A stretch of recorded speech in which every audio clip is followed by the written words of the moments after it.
Hello everyone and welcome to episode 17 of the LightBringers podcast. I hope you are very well and that you are having a fantastic and awesome day wherever you are in the world. Listen to this, whether or not you're on Spotify, Anchor, YouTube, Twitch, all the things. There's been lots of news for Guild Wars 2 recently, as well as loads of stuff coming back into the game. So I thought we'd bring people back from the last episode, talk about them, also talk a little bit about Mesmer as well, where we had a little bit of a preview, but that will be towards the end of the show. So a little bit of a hook to keep you going till the end. I wish I'd picked different wordage there, but apparently I just picked that, so we'll be fine. Oh god. And stamina that you need. It was so wow, I didn't I was doing so well and then failed. Like the intro is so good. Do you want to restart? No. No. I'm an authentic, genuine individual. Take two. No. No. Oh, we're here. We're live. We're live. We'll do it live. We're good. Right. We did it live. I did it. It's done. Whole podcast episode gone. Everything's gone. Oh no. Oh, Jeb, it's good. We're good. Don't worry. It's all right. Don't let this get you down. This has been a great start. That's Best not getting start me down. ever. That's not getting me down. The fact that I quit smoking / vaping is getting me down, everyone. That is what's getting me down. You. I'm gonna be We fine. believe in you. Mm-hmm. Just replace it with another vice. Yeah. Lollipops. Yeah. Chupa chups. Lollipops isn't a vice. That's virtue. Chronic hypochondria. That one's not good. That was a bad suggestion. No. Don't listen to Okay. that. I can give you some tips. You know it's hypochondria when you call it chronic hypochondria. Yeah. Chronic hypochondria is a thing. I know. Well, It is for me. Oh, okay, fair enough. I mean, I could bring out the DSM-5, which I've got like around here somewhere, but that's maybe another stream. Okay, so we have some awesome guests with us this week. We have Bird of Chest, Kroof, and Boots. Bird of Chest gets kicked off. What do you do? Where do you do it? How are you doing? Hey, I'm good. Yeah, I'm good. You may have seen me before here ruining Jeb's podcast, so big apologies for that every single time we do this. But Okay. if you're ever curious and you want to see me ruin my own stream, you can go over. You can find me on twitch.tv, Bird of Chess. I am a variety MMO broadcaster with a focus on Final Fantasy XIV and Guild Wars 2. We love those two games. We play them basically every week, but I also play a lot of other MMOs and other games, and we sort of bring them all into the discussion, which is also why I love doing things like podcasting, because getting to talk about those games and think about the things we love from them, or even, have good balanced critique and discussion is a great, great, great gift that we have to remember to do well on the internet and not just become salt piles. So we focus on that. We do stuff on YouTube as well, Bird of Chess. You can find me on Twitter, all the places, Bird of Chess. And it's always a good time, a good laugh, and we're a big, diverse, welcoming community. That's why you go on many podcasts, so you can disperse all around rather than gathering in piles. Okay, I understand now. Cool. Thank you very much. Awesome to have you back again. I have a quick question for Rook. Yeah. Bird of Chess, I understand, is Rook. That's the clever pun. But do you also play chess? Okay. You didn't even answer. I think we've covered this. We've covered this. Boots, where have you been?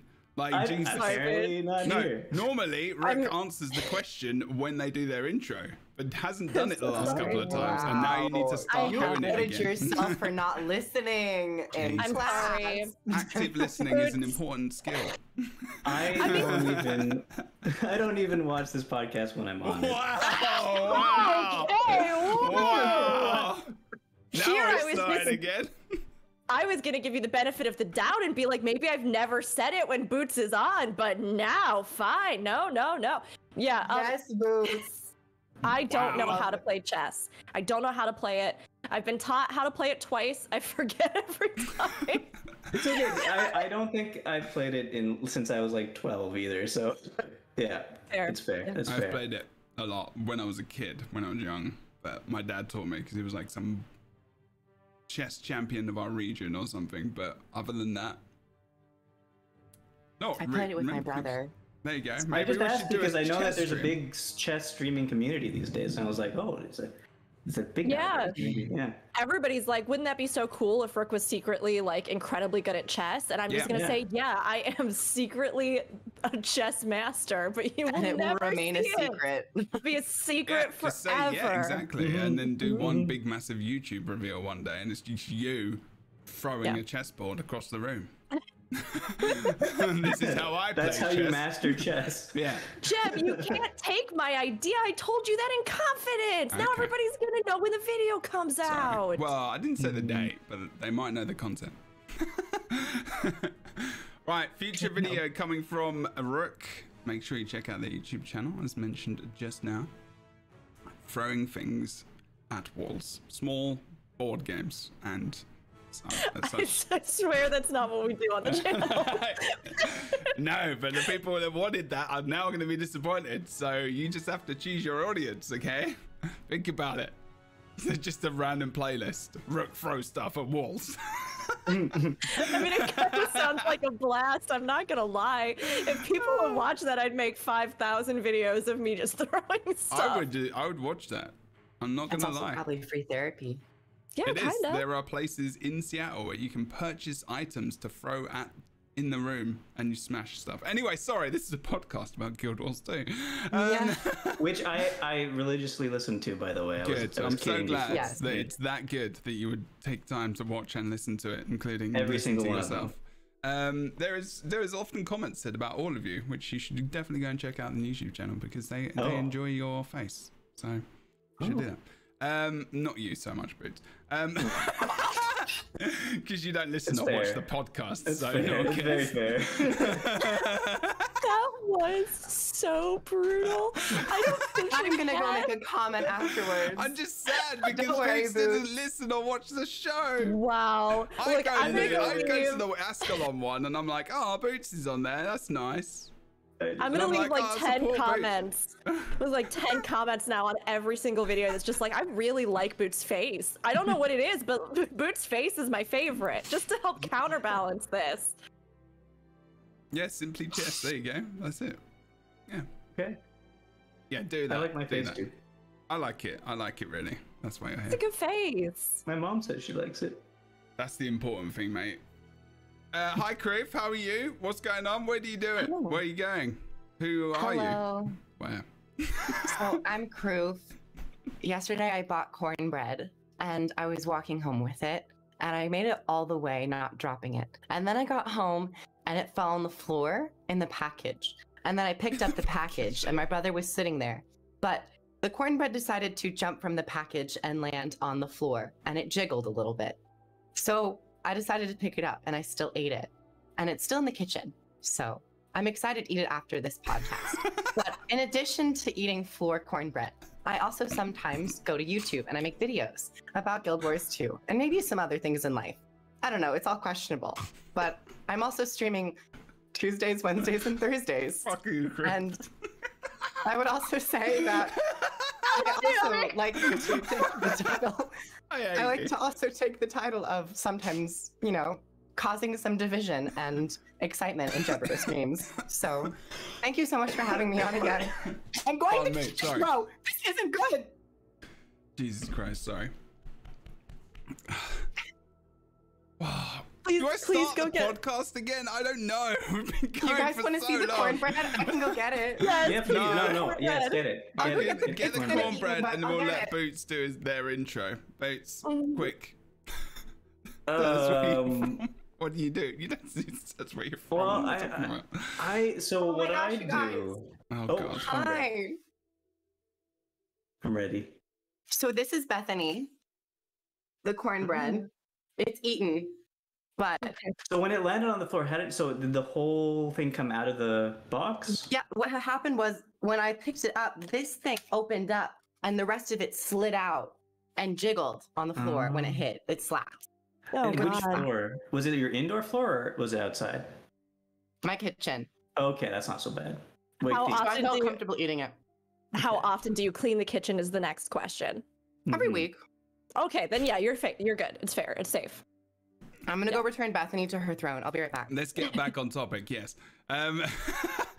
Boots, what do you do? Where do you do things on YouTube? What do you do? Content creation, all the stuff. YouTube. I do things on World of Enders. Sometimes I peruse the comments on my comment section, see who likes my face and who doesn't. And then I come on here. Sometimes, and then also I go to Host of Ascalon, where nobody sees my face, so it all works out nicely. And wait, I don't see. Wait, is it just? No, it's no.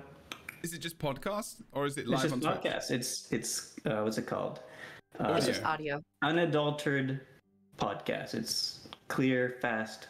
No stinky faces all over the place. It's podcast. Okay. Because then you can't. Yeah. Because if you see people's faces, then you don't really like listen. You know. Especially when people look at my face. I don't know, on Spotify and stuff. Like, I feel like you have to listen. Yeah, I guess so. And but then do people, when they listen to you on Spotify, do they like just hold up a picture of you at the same time? I mean, they can if they want. It's up to them. It depends if they have availability of pictures. They might not do.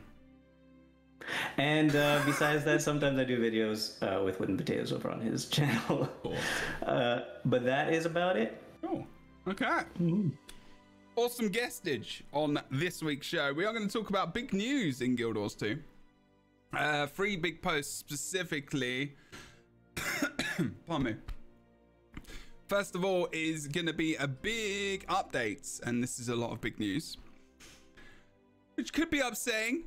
And also not upsetting. I think overall, myself personally, I was very, very excited for this.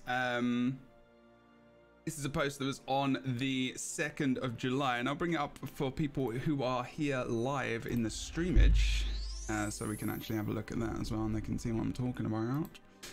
It's the Arenanet Studio Update, July 2021. And if the people in this awesome podcast want to see it, it's in our document as well. It's just on the Guild Wars 2 website. Okay. You'll be able to look at it as we go through. Ruby does some talking first, kind of introducing things, but talks to JT, who's John Taylor, who's one of the... He's been a director at Arenanet for a long time, technically. But it's weird, because we didn't know what was going on. You know, Mike Z kind of left, went to Amazon, like 2019. We didn't know who was in charge. We didn't know what was going on, really. Have you heard of JT before this? Yeah. Knew JT before. Yes. I think I met him very briefly once. But I don't think he's been very prominent. He's very shy. He's very like, it feels like he's very, you know. Which is fair enough, because, Absolutely. you know, sometimes devs are, you know, hounded otherwise. Well, I mean, and also just like, you know, sometimes people are shy as well. They're not interested. These roles shouldn't have to come with like such prominent social appearance, because it's like you're there to fulfill a job of producing a game. It's not like you're there to entertain the community. It's a weird one, Kroof, to be fair. It's like, it's an odd one, because sometimes you do need, in this industry as well, you do need that face of the company as well. And I think this is why you've got that. This is what I'm going to talk about in a minute as well. There is very much like, you know, it's like with, I mean, I bet Jess could probably tell us about Final Fantasy 14, for example, and who is the main figure there. I can't remember the names for the life of me, but I know there is one. Yoshida-san. There you Yoshida. go. That's it. Yoshi Exactly. P is what the community calls him, but... And it's the same for most games, even though I can't remember the names. You know, I know the faces. And that is an important thing. And it's a question that's kind of been asked for a while. I'm not saying that necessarily needs to be the case, but Kroof, maybe I, you know, kind of agree with you. Maybe that shouldn't be the case as well. And it shouldn't be like you always know, right, I guess. We also see companies divide that up in different ways, right? So sometimes a company will lean more heavily on their community team and make them more visible as individuals. Yes. Like Ruby's very, very, very visible in the Guild Wars That's where I was going down as well. Yeah, but there, you know, it depends. Like, technically, Yoshida-san from Final Fantasy 14 is like the producer and does a million things. So he does a lot of the live appearances, but he's usually joined by a few other notable figures like Koji Fox and stuff like that. So every company will kind of have different people that are in the spotlight. And like you were saying, Kroof, like some people are not at all like they're really good in one element, but they are not somebody that is a really good public face or like social media kind of person or things like that. So it seems to just be something that kind of depending on the company, how they've sort of divvied that up or what their own internal policies might be. And then also like who feels comfortable and shines in that kind of role as like an icon to the community is also, it varies from game to game. Mm-hmm. Well said. Good point. Yeah, there's definitely got to be someone. Has to be someone. I think with Guild Wars 2, specifically Arenanet, they've always had a person, like a head person that they've like. Colin was very, very much like the face Speaking of Guild Colin. Wars 2. Well, we'll get there. Yes, I'll keep going. I'll keep going. Because people may not know this news. So first of all, it was JT who was talking on the blog, and I'm going to read this, and this, you know, if you've read this already, fair enough, but we're going to comment on it as well, and I might just comment on it as we're talking through. But it says, a brief preamble. Hey everybody, please allow me to introduce myself. I'm JT. I lead the Guild Wars 2 franchise and Arenanet. Ooh. Been a director at studio for a little over 6 years. Arenanet is different. It's unlike any place I've ever been part of. I'm honored to be a part of this game team and community. When I stepped into this role, I thought a lot about what we've done well and what we still needed to do. The retrospection took me back to the studio's earliest days. Arenanet was founded with the goal of pursuing innovation by focusing on solving player problems first, which is something we're going to focus on a lot in this podcast, remembering this focus that he is talking about. Guild Wars and Guild Wars 2 are direct results of this pursuit. It's essential that this player-first approach is at the heart of everything we do going forward. That's pretty cool, right? Anyone got feelings on that? Feelings on that, peeps? What do you think? What does player-first approach mean to people here? I sound like a flipping lecturer, don't I? Yeah, kind of. When Guild Wars 2 first came out, the whole manifesto idea, right? Like the how everything was designed in the game compared to the best comparable of the time was World of Warcraft, which is still around, obviously. Compared to World of Warcraft, it put the player first in that it respected your time. You didn't have to do those flight paths anymore, stuff like that. There was no like huge time sinks. Everything was more player friendly in that way. And I think that's player first in this case. I think that going forward, like a lot of their design aspects that's what it is for player first for me. Like, are you talking quality of life, or are you talking quality of life things? Quality of life things.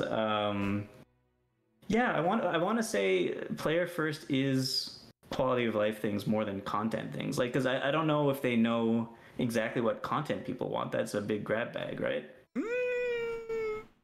I think it is. Go on. Yeah, I was gonna say.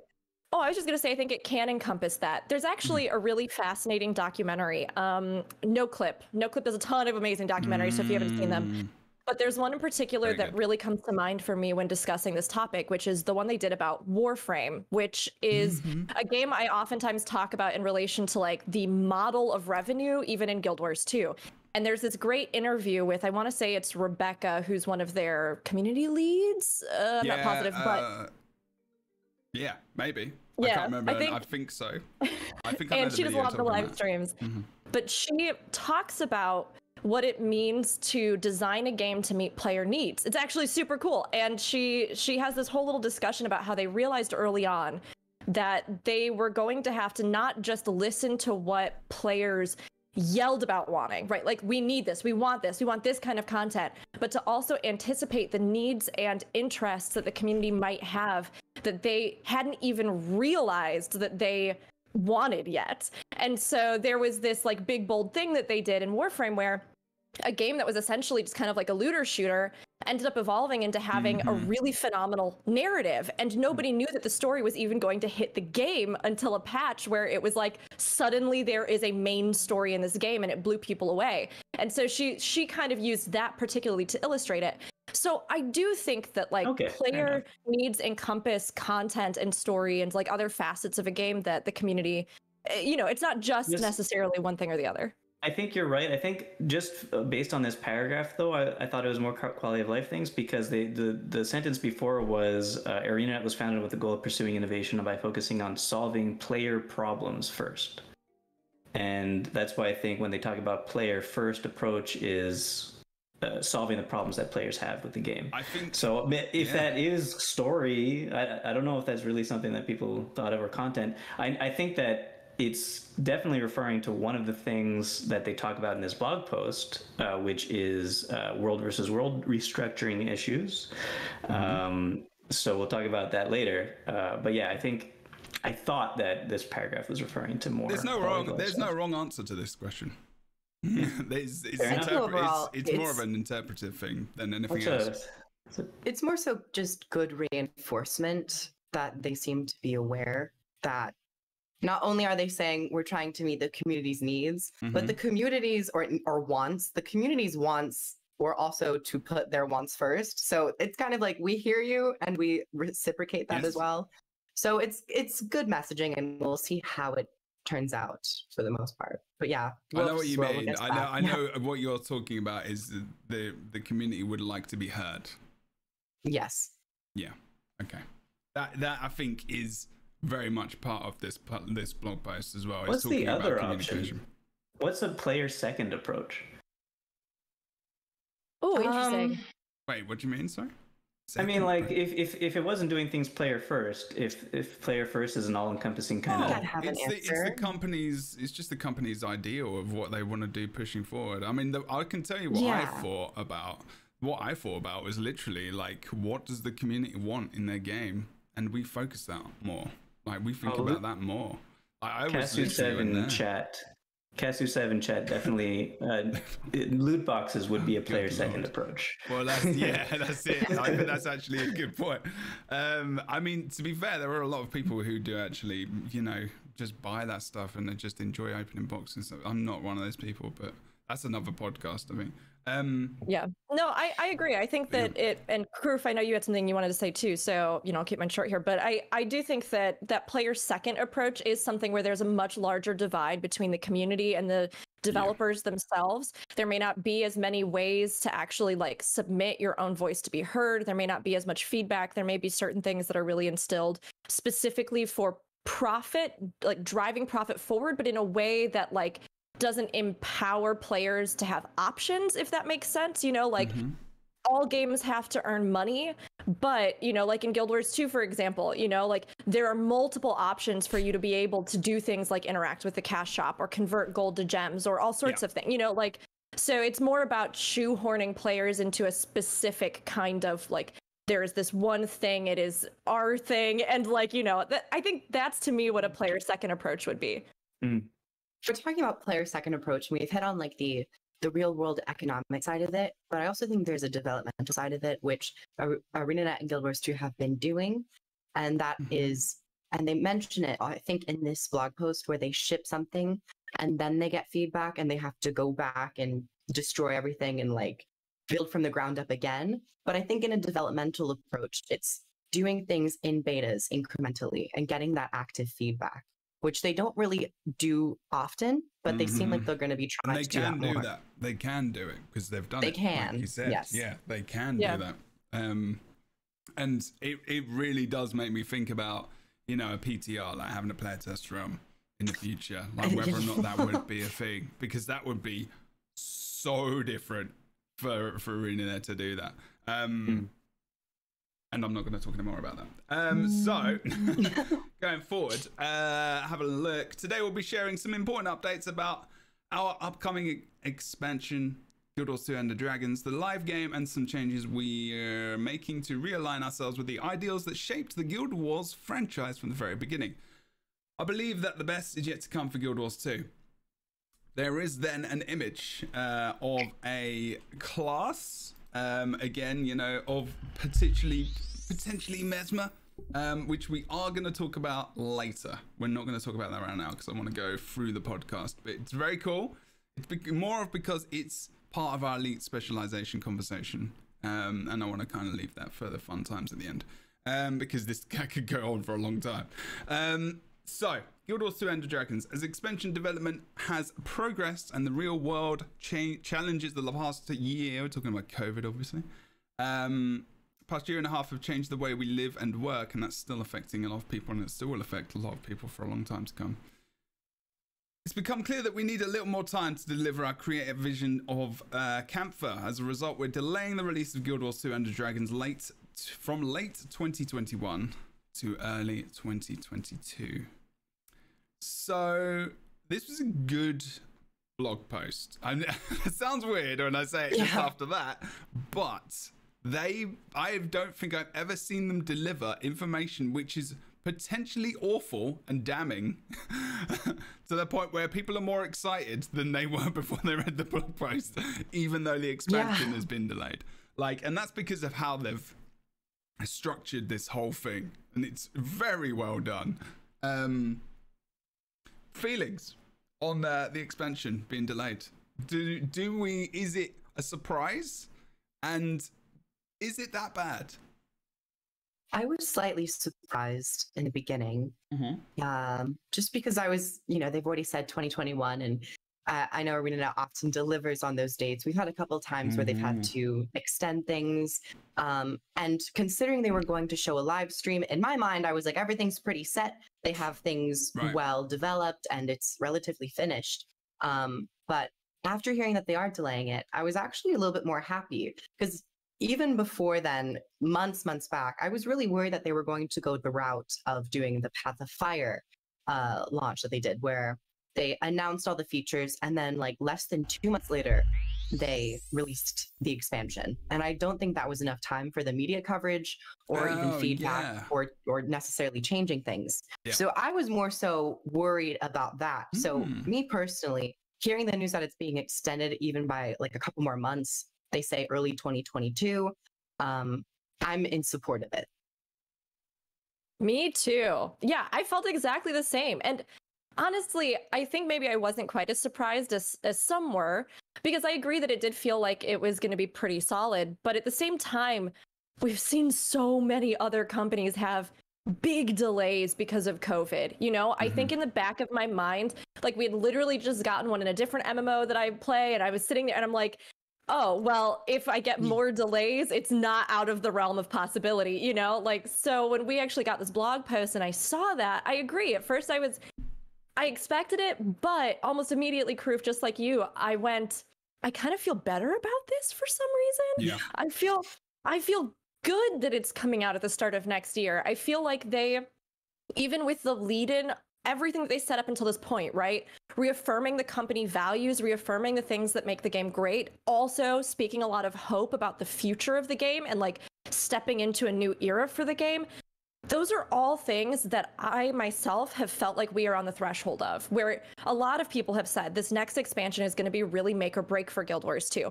And I don't like when people say it in an incredibly ominous way, because I think people have been saying that, do you think? Yeah. Wow. Yeah, I have said it multiple times, actually. I've heard it multiple times, but at the same time, I've also heard that exact line multiple times before Path of Fire. Oh yeah. So, also just the living story patches, and I'm like, really? I mean, some of them have been really awful. Dramatic. You sure? I think the Guild Wars 2 community, and I love us all, and it's a wonderful community, but I think we have a tendency, maybe because of some of the uncertainty of communication and different developmental points in the game, right? And I understand that there are real reasons that this is kind of a thing, but I think we have a tendency to sort of be doomsayers about a lot of stuff. I think MMO players are, aren't they, really? MMO players, in general. But from a more positive standpoint, right, with that statement, this will be make or break. The idea for me is that I really do think we've seen the Arenanet team start to get to a point where they're building up their own idea of how Guild Wars 2 fits into the larger MMO scene. They're having an idea about what makes it unique. They're starting to bring back people and really hone in on that. We've seen recently that World of Warcraft, while it still has a lot of great things, a lot of it being the looming domineering presence in the MMO space, it's starting to shift. Other MMOs are really starting to get a chance to shine and be up there on the top of those lists. And we have more and more players looking for new MMOs. So I do think this is a really important time for the game. And so for me, when they said we're delaying this, I almost immediately went, good. Yes, take your time. Make this amazing. Get people into this game because there's so many great things about it. And iron out the stuff that you've learned in the past few years. And like, let's really start this new era for Guild Wars 2. So I felt really good about that news, honestly. Mm-hmm. I agree. I thought it was fine. I'm obviously a little bit disappointed that it wasn't coming out tomorrow, but but no, it's good. It's PO Path of Fire had like they announced that it was going to be released, and it was released like a month later. Didn't have enough time to get everybody hyped. It was a great expansion, but it would be nice to have like a nice lead into it, give them the time to get everything together properly, but also more importantly, this announcement paired with all the announcements that are following here, paired also on top of that with more specifically the World versus World announcement down here, makes me very hopeful about a certain thing coming in End of Dragons that I guess we'll talk about a little bit later, but I don't know if it's just my crazy hope, but I'll talk about it when we get to the alliances. I mean, the World versus World section. I think I know where you're. I think you know what you're thinking. I think I probably think the same. I have no idea. Head empty, brain small. I'm fine about the delay. I think very much for the same reasons that you've all said. Really, it's. I was like, I was waiting for. I think underneath everything, I was like, It's surprising that this hasn't been talked about maybe before, but probably now's the time to do it. And then I was also thinking about other MMOs that are doing big things at the moment, that are coming out kind of thing. New World is going to be coming out, and that's going to be a big competitor for Guild Wars 2 in terms of their PvP scene, even just PvE scene. It's going to be a competitor for everything. It's not going to be the brand new best and new MMO thing on the market that everyone's going to flock to, maybe for a bit. But they'll go back to their MMOs and then they'll flare around. New World's going to be fun as hell. Don't get me wrong. I'm really looking forward to it. But it's got its niche market, I think. And I feel like a good 2022 release, like where maybe even there's a possibility of an event maybe which people can go to, depending on where we are with pandemic and stuff. It could be loads of stuff maybe just want to do as well. You never know. And I think because of this change, I think maybe I don't know. Obviously, we're going to talk about the people coming back to Arenanet. Actually, let me get onto that, and then we can talk about what I was thinking about and why another reason why this might be the case as well. And I'm not saying this is the only reason, but there could be other reasons why they've kind of delayed. Before we go there, I just want to point out that I just received a comment on one of my videos. Is it about your face? It's about my face. I have hearted it and pinned it. Amazing. That's really good. Oh, was it on one of your actual videos? Yeah, but your face isn't in your videos. I know. So that's fake. That's not real.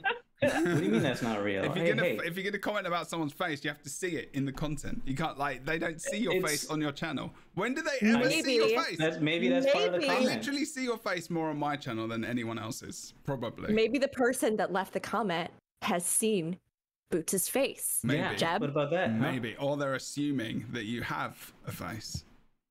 Which would be a weird assumption to have. It would. Yeah, it'd be very strange. Stranger things have happened. But all right, moving on though. Deborah, what were you going to talk about?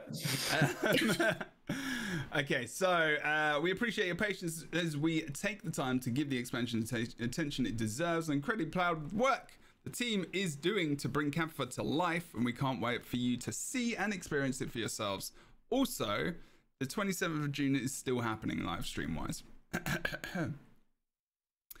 Familiar face returns, and I was very excited for this. A large part of my job is planning for the future. We have big plans in store for Guild Wars 2, and ambitious plans require ambitious leaders. I knew I needed a partner to help share the load in order for us to achieve our long-term goals and deliver the game experiences you deserve. I needed someone who ultimately and intimately, as I get the reading wrong, understand the franchise and most important, our players. With that, I'm thrilled to announce the former Guild Wars 2 game director Colin Johansson has returned to Arenanet to help co-lead the studio with me, aka JT. Colin. Water for Coco. Water for Coco. Is back. Yes. Okay. Very awesome. I'm going to read for a little bit of what he said, because then we can kind of talk about the fact that Colin's back and how awesome that is. So if you want to prepare what you're thinking about, probably meant like, you know, like kind of Crew's doing.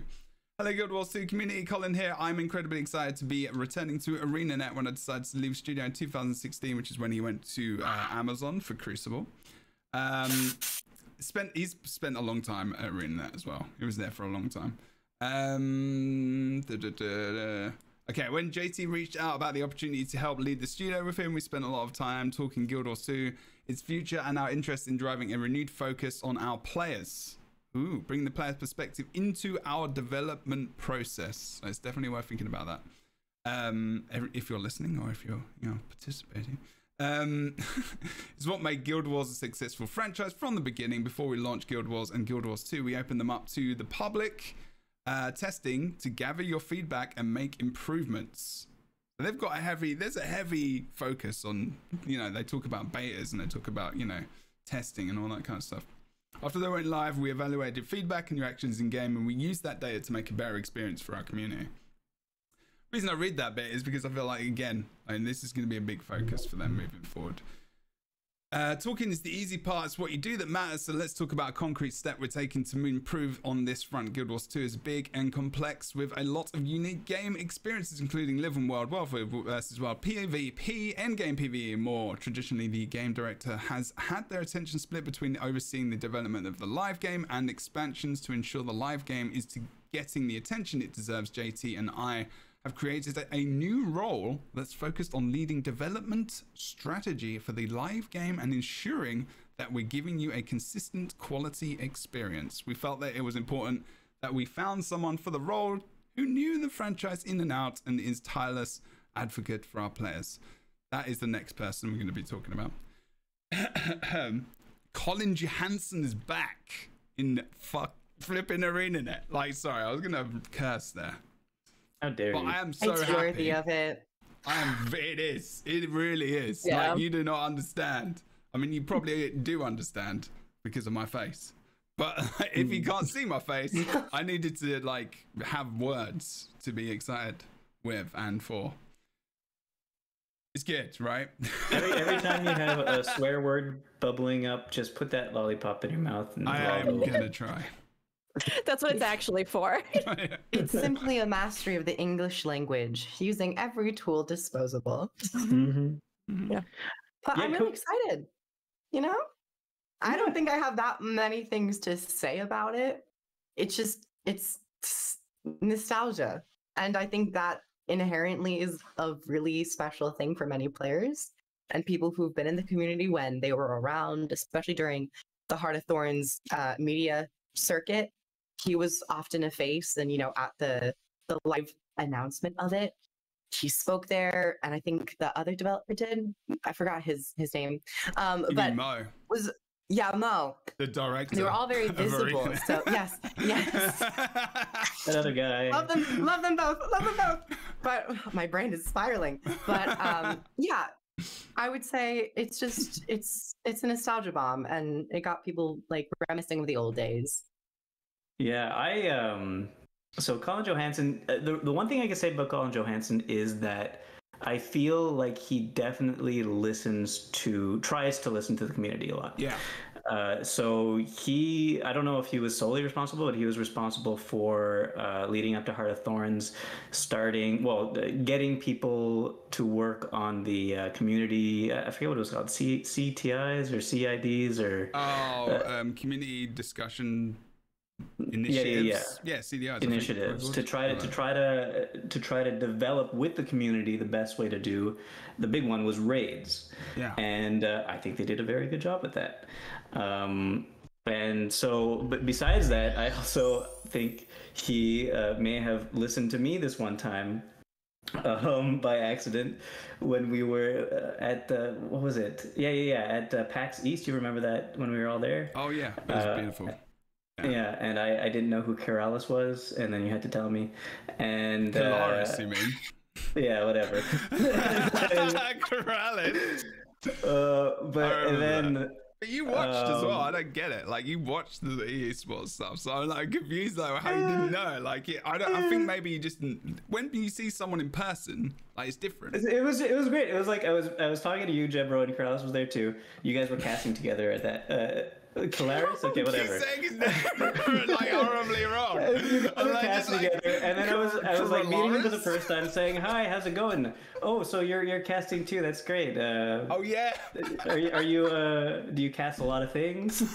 Like, he's a massive esports caster and like Humble. No, sometimes you gotta humble those people. Sometimes everyone needs to be brought down a peg. I loved it personally. So I met Colin Johansson. Do other movies? I met Colin Johansson there, and we were talking about different things in the game. And one of the things that was brought up was the new legendary weapons that were coming out for Heart of Thorns. Oh yeah. And I think offhandedly, I said something along the lines of, "Yeah, I don't think it's that big of a deal if not all of the legendary weapons came out right when the expansion comes out. People will be happy as long as the legendary weapons that are joke weapons get new legendary weapons like Moot and stuff like that. And then if you release them at a cadence afterwards, I'm sure it'll be fine." So hopefully that was already the plan, and me saying that didn't get that to happen. But That's kind of funny though. That's kind of funny though, because I know. But like, your feedback probably was something that he took on board. I would agree with you. Maybe a little bit too strongly. But I'm pretty sure I wouldn't have just. Yeah, I mean, I don't think you have to blame yourself. I think we were close enough. I think we were close enough to the launch of the game at that point that it was going to happen that way anyway. But long story short, Colin Johansson listens to the player base as much as he can. Yeah. It's interesting because, Crew's talking about nostalgia. Obviously, a lot of you have memories with, these figures in Guild Wars 2. And yet, because I came into the game about 3.5 years ago, right? I've heard about a lot of these figures, and like some of them, some of the people who've left the company and things as well did leave, or things happened, or there was, that really rocky year for MMOs in general where a bunch of studios had to cut a lot of the staff. So like I have seen some of these figures depart, but when it comes to Colin and, a few of these others, they are like legendary figures that I had heard a lot about. And so while I can't always speak to the like very personal one-on-one element of how that person affected things, I can talk about like specifically that I think just from a strategic move, this is so smart because having two people that are overseeing this stuff is something that I can immediately see as like a way to alleviate many problems that we visibly have had in previous seasons or things, because there's so much to deal with in this game. And when you look at like the size and scale and resources that Arenanet has compared to some of these other mega corporations, like they don't have as much and as large of a team as many. And so we get this kind of like shuffling game, right? And this was a big thing with Icebird Saga, I think. A lot of people were expecting it to be a really large scale. And we've talked about Icebird Saga. There's a lot of pros and cons. There are some good takeaways. There are some things where I think stuff maybe fell short. But I think the biggest thing for me is the fact that this has been a living season that we've had in recent memory, where they have actually been dealing with also launching an expansion. And the scope of that vision was very clearly, I think, affected by juggling these two different massive undertakings. And so to like in this post even see, we realize that there are these two large facets in the game that for the future of the game, and they go on to say this maybe in this section or later on, but for also the quality of the game and a consistent experience across the board, we have to have more people in charge. We have to like have enough people on the staff to oversee these different elements so that we aren't, like spreading the last bit of jam on the toast, like in the lightest imaginable layer to try to cover it all, like just trying to get it on there. Instead, they're bringing more people in so that like we will still get the same rich, flavorful, good experience no matter what. And I love that. I also love the fact that, you know, this is somebody who has had a connection to Guild Wars going back to Guild Wars 1 and is really familiar with what makes this game unique, because I think that's also something that heading forward is going to continue to define where Guild Wars is in the lineup of MMOs. So all around, I'm just like, this good. I'm so happy. I also wanted to point out one thing about Colin Johansson and the fact that the next paragraph is saying Grouch is coming back. We're going to talk about that soon, I'm guessing.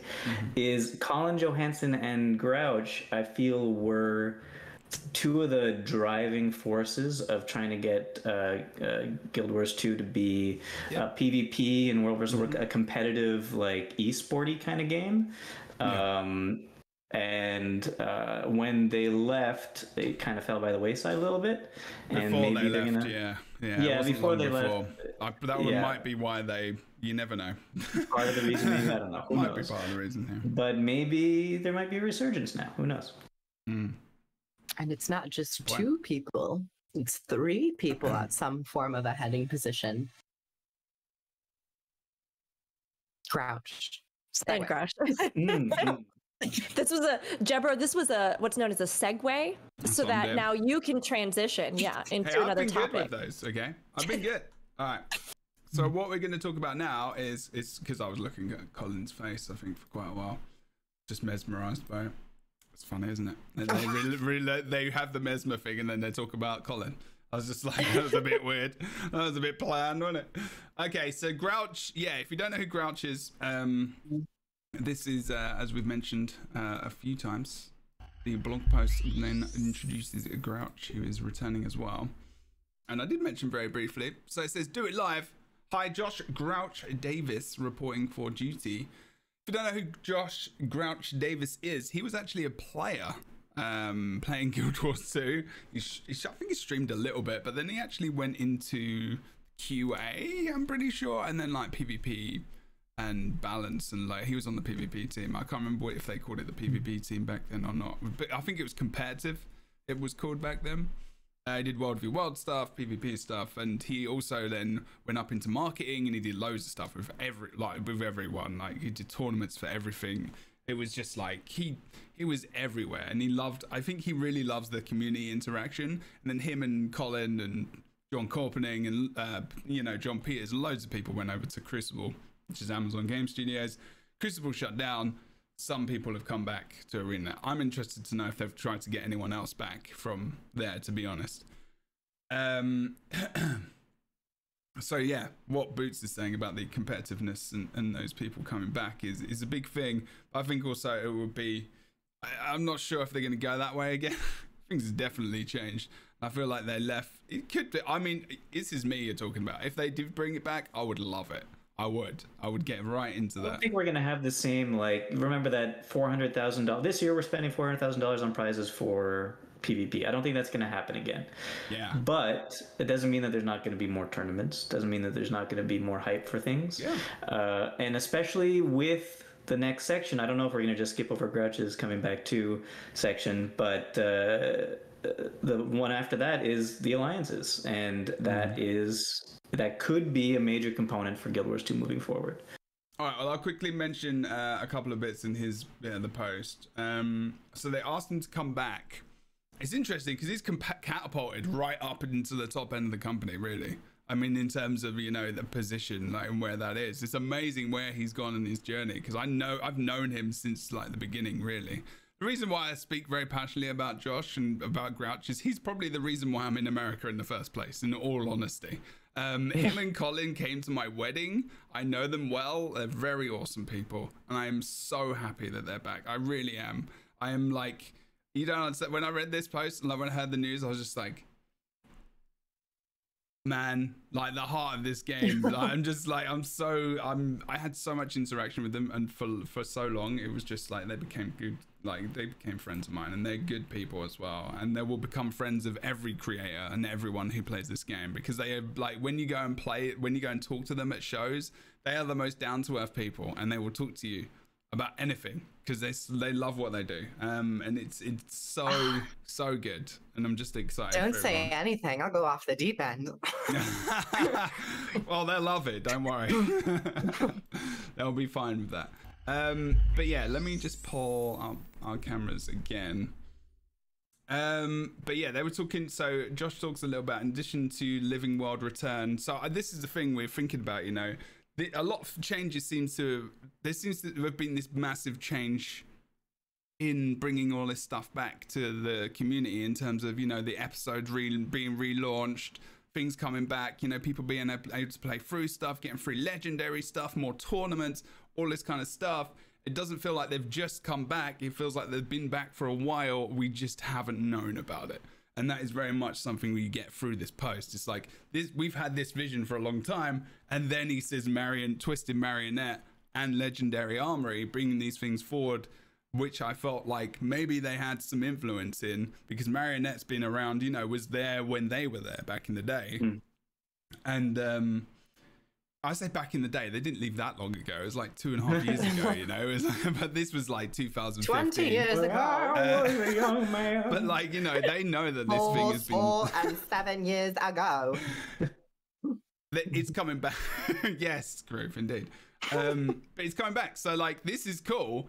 And then what Boost is talking about, you know, alliances as well, or what they call is, they call it world restructuring, which is technically, I guess, what it is. But we've been calling it alliances for so long that it's now alliances, so it doesn't really matter.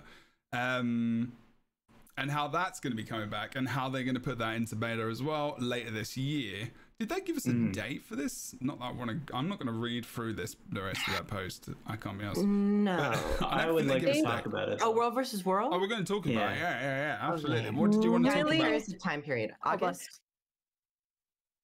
Yes, Oh, I don't know, maybe August. Oh, I was just gonna say really fast. Like, the only thing that I particularly wanted to highlight from the portion with Josh, right? Talking about bridging the gap between players and developers, and how he's been brought into this role specifically for that, like taking and implementing and, you know, responding to this feedback and all these sorts of things, right? And I know that it's been a huge concern in the player base, and it's something we've talked about as well. Communication with Arenanet, uncertainty of communication. For me, like, one line that was really important from this one was this particular bit. It's a little nerve-wracking to publish detailed release dates that far in advance. Game development can be a little unpredictable at times, but in general, I believe the benefits outweigh the risks, and we intend to push for this level of communication as much as we can moving forward. It's new territory for Arenanet, but we're excited about this direction. And so, like, I just wanted to highlight that really fast before we went into, like, what is undoubtedly going to be the big talk about alliances, because, I mean, we've already felt a lot of this communication. We've even brought it up a few times on the cast specifically, but like, there is a, like, again, more verbal affirmation that, like, what they are trying to do is to communicate more and, like, bring to the forefront things that have been on players' minds and needs in the community for ages that haven't been addressed. So it's something that I think is really important for maybe those few missteps or things that have happened over the years to, like, see that. It just feels so good. I know. You know? Yeah. And they have said it before, but I feel like they've kind of, and we've seen these kind of, like, you know, hopeful turns in communication, and, like, we're like, yeah, they're communicating with us, and then it kind of goes a bit pear-shaped. Traction. And then and then it's like, we did that for a bit, so we're good for 4 years. Like, do you know what I mean? I mean, obviously that's a bit of an exaggeration, but you know, just being honest and in the feelings. And I've often talked about how Arenanet have felt like the, you know, the parent disregarding their child almost, or to the point where they don't talk to them anymore. I like, you know, I it's psychology, you know, it's all this kind of stuff. I like talking about that kind of stuff and just comparing it to that, because it you know, if you don't talk to the people that, you know, essentially are so involved with you and your game and your creations, you know, they're gonna go away. They're gonna get bored. They're not gonna be interested. And this year has been a very much an insertion of interest and re-engagement into the game, which has been needed. And they've never done this before. They've never flipping done this before. They've, like, got so much stuff. Like, they've re-released episodes every week with new achievements, with the chance that you can get a free legendary by the end, and a token where you can get, like, you know, potentially a weapon in the expansion. They've never done that before. They did stuff, obviously, from Guild Wars to Guild Wars 2 with, you know, Hall of Monuments, where you can get items, but that's not legendary. That's not like something that's just going to massively change, you know, your quality of life, which is, you know, what Boots was talking about earlier as well, which is, you know, makes some sense. That's a quality of life thing. People want legendary, so that kind of makes some sense. And then you've got the tournaments. You've got Marionette, which is like an old school event coming back, you know, in the timing with the kind of bringing back of the old episodes. That's cool. And then you've got, like, you know, these two guys coming back in, which again, another awesome thing. Alliances, sure. It's been a long time. It should have been here earlier, and they shouldn't have talked about it when they did. That was their biggest mistake. How many years? 3 years? It's been a while. Close to 3 or 4, maybe. This is something that I think it's it has to 2018. be. Because I remember when I started playing, people talking about this, Oh, really? which was Okay. 3.5 years ago, you know? So it's funny because I feel like at that point, I was coming in and I was just learning about the game, and people were telling me about World versus World, and they were like, oh, but don't worry, they just announced this stuff about alliances. And we're gonna be able to play together. So, like, don't worry about like what world you're on. That. You should have had, like, in your title. SpongeBob time card. Yeah, every time you play Guild Wars 2, later. alliances coming soon, and just left it there until, like, it just came in. So, but Jesse, are you ever going to change your, like, stream title? You know, we've noticed that alliance is coming soon at the end of your stream title hasn't moved it. So I was just like wondering when it was going to go. You know, that's all. You know, I've been carrying this torch for 3.5 years, and the weight gets heavier every day. I mean, I honestly, we've got so much to cover with this, but it's so funny because, like, World versus World feels like a piece of content that personally, right? Like, it's the most fun to me when we can all play together. Like, we will play sometimes in those weeks when, you know, we're allied, and I'll know that, like, a bunch of, you know, my other community members or mods or things like that are on a world that's allied with mine, or like the few people who are with me. But it feels like I've been waiting to really get into World versus World until this happened for 3.5 years. Oh, okay. I have so many things to talk about here. So many things. First of all, I would like to ask you, Rook, okay, because I think the first time we talked on this podcast, I said you should really start trying World versus World. So that means you've been doing it. I've gotten it a few times. Yeah, I got Warclaw. I recently had a really fun time because during the April Fool's event with the Choyas, we went in and stayed in Choya form the whole time, and that was maybe the most fun I've ever had in World versus World. We were doing stealth missions. We were trying to cap points just as Choya. Very nice. It's really fun. Yeah, so I've been in a few times, and I'm excited because you're right. You were totally right. Like, it's a really cool game mode, and it's really fun, especially when, like, you can get invested and when you have people to, like, take a journey with. Exactly. And so I would like to take you guys on a journey of World versus World from the beginning of Guild Wars 2 to now and the future. Is that okay with you? Oh, I'm ready. Do I have to bring snacks? Wait, do I need music for this? Right. Should we get juice packs? Yeah, I think so. Do we have 5-minute break? 5-minute break? Get juice packs? Shoot. I'll put the music up. Here we go. We got Harthorn's music taking us to the good times. Go on. Intro. Okay, I'm not intro. Give me your announcement. The Boots announcement. Go on. I don't know what I'm doing here now. Who's your PR? Who is your PR? I tell them to sort World out. versus World. World versus World is the best game mode in Guild Wars 2. Your announcement. How is this the journey from the beginning of the game to now? That was the first sentence in my journey. I'm sorry, please continue your journey. Continue your journey. It was the you needed to do some echo, thesis statement. Essentially, the thesis statement of this. World versus World, the best right. game mode in Guild Wars 2. Yeah, that's what you should have done. You need to get an echo, reverb, and stuff.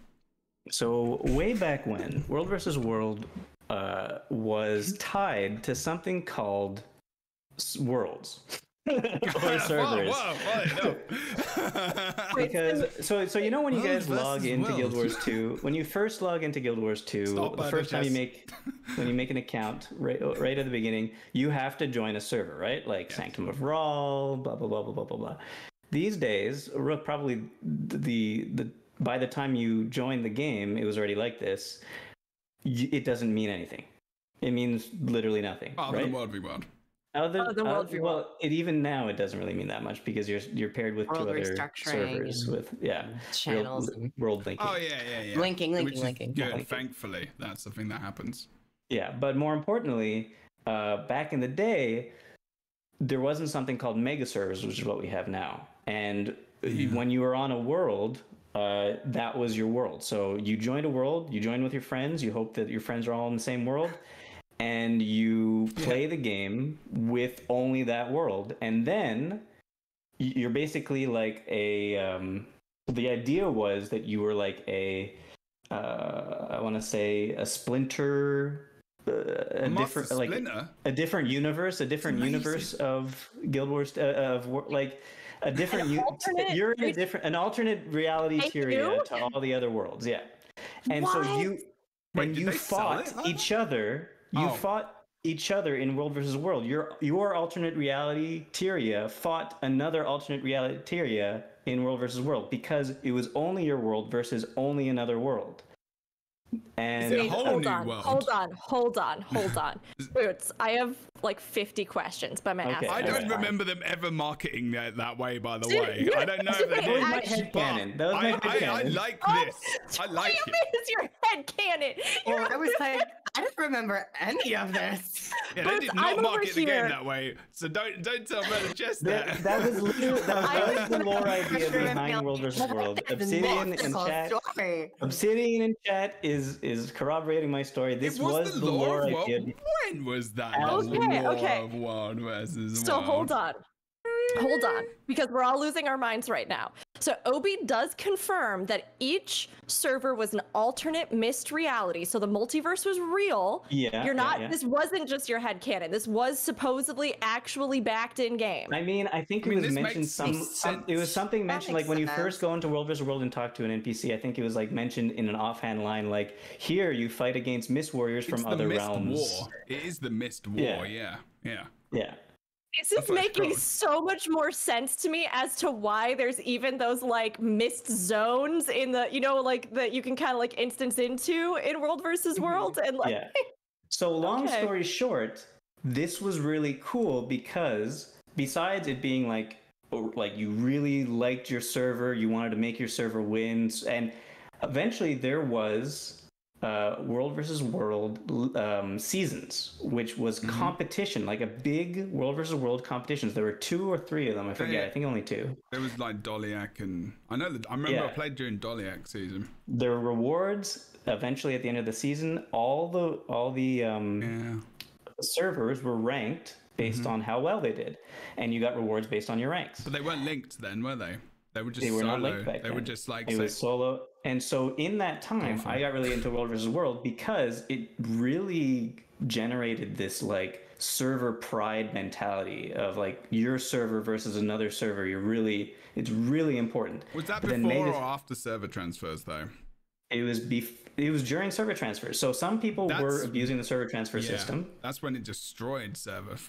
Well, because and then that's when some servers got a lot more stacked than others. Yeah, it was awful. And that's why they introduced mega servers eventually, because some servers ended up being kind of dead because people were transferring to the big servers that were doing well in versus World or just had a lot of people in them. But so what happened when mega servers came out is you could be on whatever server you want now and play with everybody else in the player base. It didn't really matter what server you're on. The only thing it mattered for was World versus World. Yeah. But seasons were gone. Oh, and region, I guess. And region. Seasons were gone, and it lost a lot of the server pride mentality, World versus World. And then on top of that, it kept on dropping even more, especially with server linking, because then it's like, oh, I got server pride, but then I am also paired with 2 servers I don't really care about. So yeah, what alliances are supposed to bring back is a type of server pride that in this case might be even better because it's tied to something Guild Wars 2 should be about from the beginning, which is guilds. So alliances are supposed to be, in the future, it's going to be the server you're on is linked together by having alliances between a bunch of different guilds that you're on, and you go into your world versus world fight. Basically, your server is, I don't know, 10 guilds There's put a graphic together. for this somewhere, isn't there? It's just. I mean, I could probably find the part. I think Rhea linked it, but there's a way for the images weren't saved. I think they didn't open for me. The images. Oh, They were So really? the good thing about this is hopefully it'll bring back a hell of a lot of server pride, because it's going to be alliance pride. It's going to be your guild is the best. Everybody's going to want to be with the best guild. Everybody's going to want to be in an alliance with the best guild. It's going to add a lot of cool dynamics to the whole world versus world scene, and also the guild scene. Now, on top of that, though, the problem might be that if it's if it's a lot more active in what you have to do to become part of an alliance you like, it might be a little bit too difficult, too much of a barrier to get into it, as opposed to now when you just pop into world versus world, don't even think about it because it doesn't matter. So alliances will only work if everybody buys in, is the idea. Yeah, Although, to be fair, so anyway, that's why I think it's good that they're delaying the expansion, because when it became more and more clear that alliances weren't happening right away after the announcement, it seemed like they were going to release it with the expansion. And I feel like that would have been a little bit too much to put with the expansion, since everybody's going to be concentrated on the expansion. Well. It just wouldn't It would have been bad. Yeah, so now the fact that it's coming out before the expansion comes out is a great idea. Get all the kinks kinked out, whatever the word is. Make sure that everything's a-okay before the expansion comes out, because then they could tie World versus World into the lore of the game through guilds and through alliances in Cantha, if they wanted to. I don't know if they would do that. That would be a little too volatile. This is Bates we're talking to. Bates is like, because it's no longer. You want to go to space also, so I guess you guys. It's no longer alternate realities. It's no longer alternate realities, right? So now it's just guilds fighting against other guilds, and alliances. And where do we have alliances before? Factions. And I think they can really do it, and I think they should, now that they have it all lined up. Good. It'd be too volatile in terms of like certain guilds just dissolving. I mean, it would be that could be an interesting idea to get the community involved and like cement them in the narrative, like of the lore of the game. But the canon, I don't know though. It seems a little too extra. But I mean, that's what I'm all about. I think if they're going to put in, so it depends, right? Because I think this is kind of like a two-phase thing. Like, one, we just need this restructuring because as you so wonderfully and elegantly and eloquently outlined, Boots, there has been a real journey in World versus World that I think has made it so that I'm not being sarcastic. I was just like, a journey is a very, very Sorry, kind I just way realized of one more putting thing. One thing I'm really excited Legend. about for the expansion is that I think that they will bring World versus World seasons back once alliances have taken hold. Gotcha.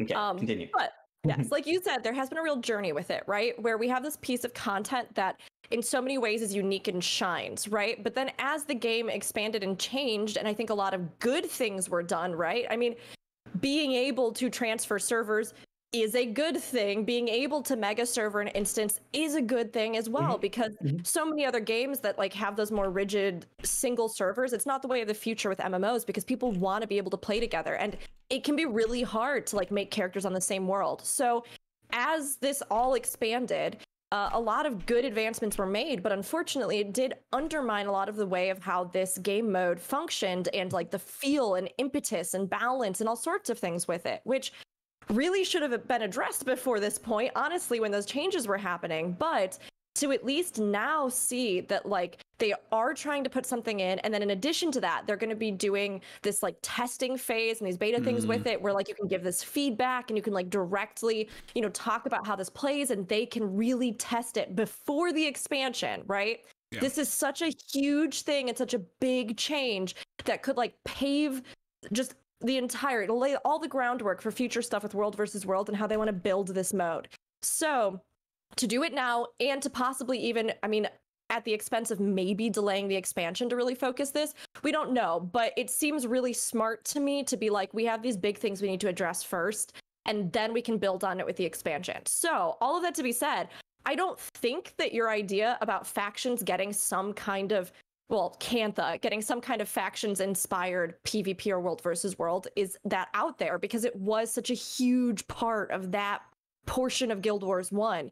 And if they put all this groundwork in, we might see the new map or some new mode or some, you know what I mean? Like that will then happen in factions, and how deeply they'll tie that into the actual story itself, who knows? But like, I could easily see them doing something where, you know, you can further some factions goals or something like that. Yeah, that's pie in the sky stuff for me for sure. I think the more grounded is seasons are coming back, and I'm very happy about that. I'm excited to play with my friends. That's it. Yeah, there's still a lot we don't know about the workings, and I think, you know, because they've removed those images, proof, like from the website, from the post, that makes me hesitant to think. That makes me think that they've changed a lot of how that's going to work. I'm surprised that post is even still there, to be honest. Unless, you know, there's been a massive amount of changes. So like I said earlier, though, the big question about alliances is, will the player base buy in to make it work? If you don't join an alliance yourself, if you don't join a guild that makes an alliance, I think the idea is that you're just shoved onto an alliance as an extra piece, which is fine. That's fine. But I think really the way for it to work would be to make sure that people know the guilds they want to be part of. And I think that for alliances to properly work, they really need to introduce a looking for guild functionality in-game in Guild Wars 2. So a way for guilds to advertise properly rather than just spamming in mat chat, and a way for people to find guilds and join them without seeing something in mat chat. You know? I mean, one other thing that I think Guild Wars 2 does that really will enable this to be a thing that works for people is the fact that you can be in 5 guilds. You know, like the fact that you can be in more than one guild is something that's crucial. Because, I mean, we've seen in like, even in Final Fantasy 14, if you're part of a free company, which is their equivalent of a guild, that free company is server bound. So you have to be on that server. You have to be in that world, and then you can join that free company, and you can't be in more than one. So it creates this divide where people are like, well, I've got friends over here and friends over there in a stream community that so I can make alts for all of them, or I can just like transfer my character somewhere, or it like creates this weird issue, right? Whereas like in Guild Wars 2, if this ends up being something and like your guild itself, I mean, we'll see how they actually implement it, right? Because I'm sure people want to be able to still contribute and be a part of something with whatever guild they're a part of. And especially if you've got like a close-knit friends group and you're like, hey, well, let's see if we can find an alliance, right? So like you said, having some new feature that can search will be important. But I also do think that being able to join more than one is such a huge thing that even makes this feasible in the first place, because it doesn't mean that people are going to have to be like mass exodusing their guilds and like bailing on their friends and like trying to join something you know what I mean? So, but how? That's a good question, because I think that's 2 seconds. I have to go for like 2 minutes and answer the door because there's some builders at my door because it's still doing a massive amount of build work. So keep going with this world for world conversation. I'm gonna be back in 3 minutes and we're gonna move over to something else, okay? Because we got loads to talk about. But keep going with this conversation. Boots, go. It's all good. So Rook, I agree with you that having 5 guilds is fantastic about Guild Wars 2. I want to know, though, I don't know if they mentioned in any of the posts, but what happens in World versus World alliances when you have different guilds maybe fighting against each other in different alliances? Like, are you able to go back and forth between things, or do you have to pick a side? I doubt that they're going to allow you to go back and forth because there's a lot of cheating in that regard. I have a solution. I have a solution for you. So in ESO, I personally think that they drew inspiration from World versus World and Guild Wars 2, but I cannot confirm this at all. But they implemented Cyrodiil, which is essentially World versus World. It's just like a map that same deal, like you're assaulting and capturing and all sorts of things, and it has this back and forth. So the way that they do this is that you can like, whenever you instance in for that week or whatever, like you're going to queue in with your guild or you're going to whatever. In this case, you know, you go in with like a party and you select. And originally it was more bound to the actual like alliance factions that you can choose to be a part of in ESO, but now it's much more flexible. So you go in, and when you like choose to queue in to that instance of world versus world equivalent for that week, it'll say to you, doing this will bind you into this like side in this battle for the next duration of time. Are you okay with that? And then you can be like yes or no. But if you hit yes, then for the rest of that week until the reset, you will be like, you will instance in and you will have to fight on this side or that side, which I think is how they've answered the question, you know? Yeah, I think in chat a lot of people are saying that, yeah, it's said that you're going to have to select one of your guilds as your world versus world guild, and then go in the alliance as that. So now the question is, if you have multiple guilds that you want to play with both of them at the same time, you got to somehow like negotiate with one guild and say, hey, let's add my other guild to the alliance too, I guess? Is that... Or maybe different character. No, I don't know. Weird. From what they at least said about how this works, it draws on so many different social areas of the game because it's who you play with, your friends, and guilds. At least that's what they originally told us they were going off of. And that seems like a lot to juggle because you might have some friends in a different guild, but you want to play with those friends. So I would agree that probably the best solution would just be like you get locked into that team for a set amount of time. And then you're able to, if at a later time you want to change to go like to a different guild and say, this one is the main world versus world guild that I want. But there's a lot of things that they have to consider in this. Yeah, it's very interesting. I really, really want to see it come out in its beta and try it. Yes. Hi, Jeb. How's it going? Welcome back. I'm good. Yes. They were asking about they're going to do some loud noises, and I said, today isn't the best day. I was like, really? Do you have to?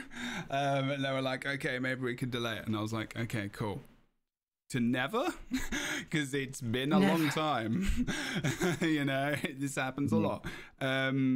Yeah, basically, okay, I'm going to wrap it up. I'm assuming what you're saying is there's a lot of systems. There's a lot of ways that it could work. It would be nice to know how. And we'll find out in beta testing. And they'll test. And if it doesn't work, maybe they'll change it. Hopefully. We'll see. Otherwise, awesome. Thumbs up. Good stuff. It's been 3.5 years. Yes. Good times. In another reason why it was important that they didn't put it with End of Dragons is that it should never have been a feature of that expansion. It should always have been something different and apart from that. Or they bring it in and they expressly say, you know, this comes with the base game and it's free for everyone. You don't need to have access to this because obviously you wouldn't. You wouldn't be able to say you can't play World versus World without End of Dragons. I think it's confusing when they bring in new features to the game, which are mixed in with the expansion, because I think that's confusing to new players specifically, because I think that's something that Elder Scrolls does as well. They bring in they're like, new stuff, all with the expansion, but you don't need to have the expansion. Wait, what?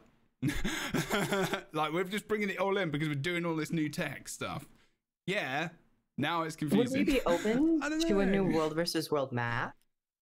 I would. Like Panther-themed Borderlands? I mean, you just got to be careful. You know what happened last time. I think if they learned from the past and not made it so big, that would probably help. There was a lot of long convoluted stuff that went on in that map as well. But it was beautiful.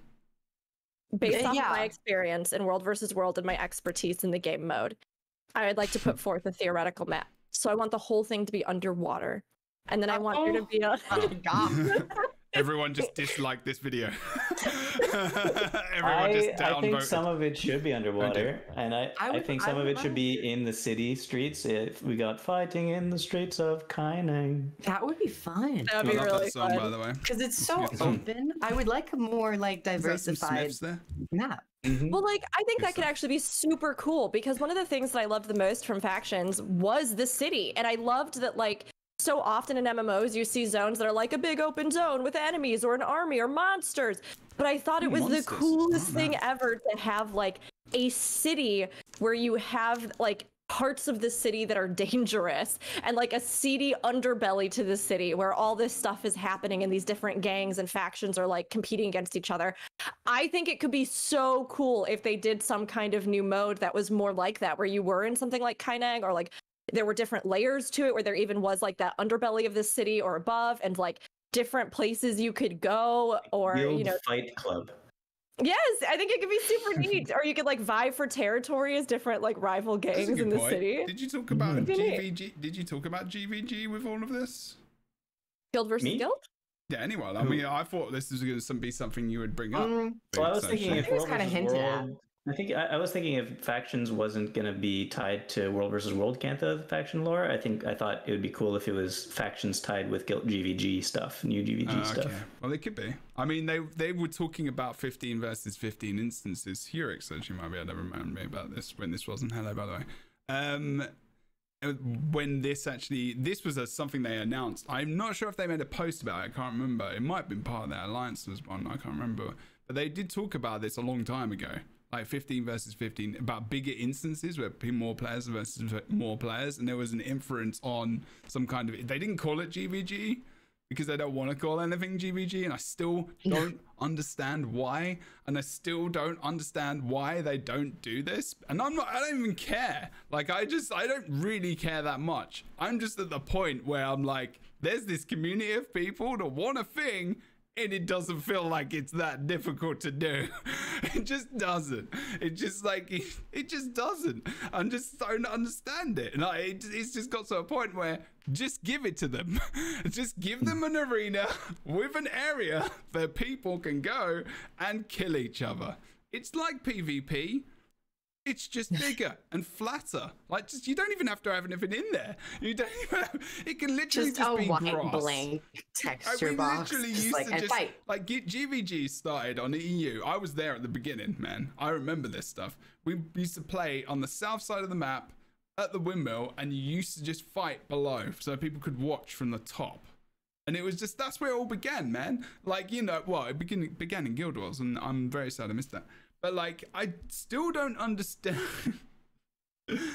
I don't know, but maybe The I alliance feel will like probably it could be a develop thing. into like a social GVG. We'll probably have like the top 3 guilds going at They it. did try as And well. They brought the camera thing in, which is weird. I don't feel like that was. I feel like that was a bit of an odd.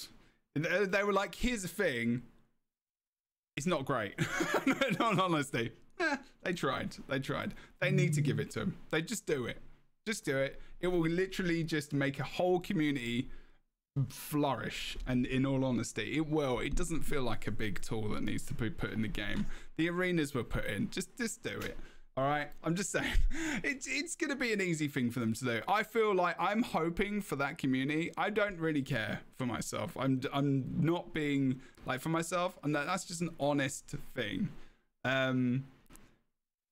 I know Hurix. It still does exist, but you know, it doesn't mean that it couldn't come back. You know, it doesn't mean that it can come back, and some resurgence and interest in that, and like having some kind of automated weekly tournament could easily, you know, they've got the systems, they've got the stuff there. It's just more of a like, I feel like it could be a thing, and I really don't understand why they were always so against it. You know, it just seems odd.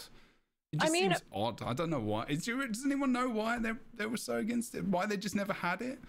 Why it was just never a thing? I have no idea. I mean, there could be any number of reasons, right? It could be something structurally behind the scenes. It could have been something about the tone of the community. It could have been that they weren't even sure how to balance the current sort of PvP related or adjacent content. It could have been, you know, there's just so many things with this, but I do think that it's very possible that with this restructure, right?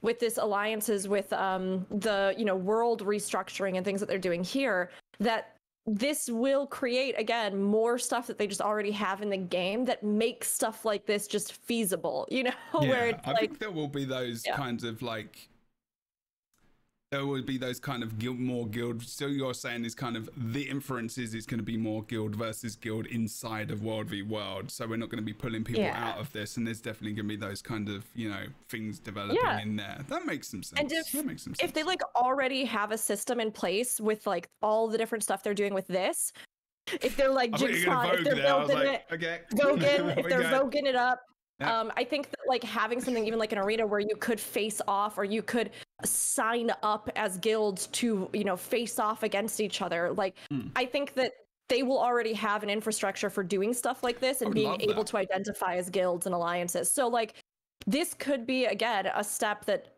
I think it's just so smart, it needs to be done, and that will open up a lot of doors for them to build off of this. It was like long overdue, so it's time that we get this good system that'll, you know, keep up with the actual evolution of the game, and then open up new things moving forward for guilds and alliances.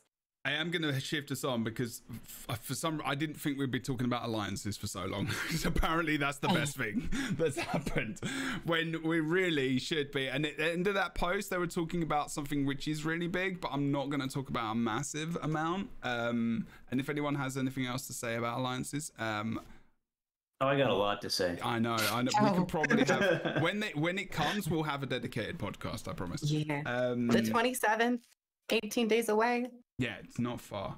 So client optimization is a big thing. I'm not really going to open this up for much conversation. It's just about going up to DX11, which is actually, I don't want to have to mention it because it is a massive deal, because it's about, you know, CPU multi-threading, it's about graphic improvements. You know, we saw the End of Dragons trailer appear on like one of the latest RTX ads for like a laptop somewhere. There was loads of stuff. Yeah. It's good. You know, they want to improve. There's no hints from this, like from pre like just when End of Dragons was announced. I think everyone was like, this is going to be the end of, like a lot of people felt like, you know, I don't know if it was a lot, but some people were like, this is going to probably be it. This is probably going to be it. There is no inference or any message here that this is the end of the game at all. Nothing. No. There, in fact, it's just, we're actually thinking about the future. We're actually thinking Do I need to bring it up again? Do I have to say Guild Wars 2 in space one more time? Oh my gosh. I mean, they have literally said in communication that this is not the end of the game. I think even Ruby has specifically said, like, this is not the end of the game. We've seen the exact same thing. Day, like, the same day the announcement. Ruby's like, don't worry, we're not done. I mean, when you come something called End of Dragons and the Guild Wars 2 logo is a dragon, the people are going to pull some kind of, they're going to pull from that. It's just kind of like, you know. Yeah, but I mean, I agree. That little last line that says we're investing in our infrastructure, engine, and graphics because we're looking to the future. This is a long-term effort. Again, it just like makes you feel good inside, because it really does seem like they are looking at, again, a new era of Guild Wars 2, like a new look ahead. We'll finish this particular story, and then where do we go from here, and how do we keep building this game, and how do we address what we need to move forward? It's awesome. Yeah, agreed. It's very good.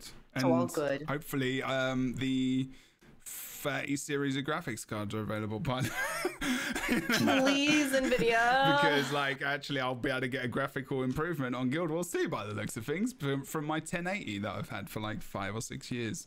I do also want to just take one quick second to say, Boots, going to space is absolutely a thing they could do in this story, and I want to just validate you. I want to just see you and appreciate you, because you've been getting asked so hard about this space thing, but I too want to go to space. As long as where the human gods are, we gotta go get them. It's important to validate people, Bird of Chess, and I respect you, but also don't encourage them, please. We hear you, but we're not gonna listen to you. We've been hearing this for a long time, years. Thank you very much. When we're in space. You have not been hearing it for as long as we have. Okay. We've been. I've been talking about Guild Wars in space for 7 years. I literally think any podcast I've been on where I've been there with Boots, maybe just tea time, and I just remember it coming up, and I'm just like, what?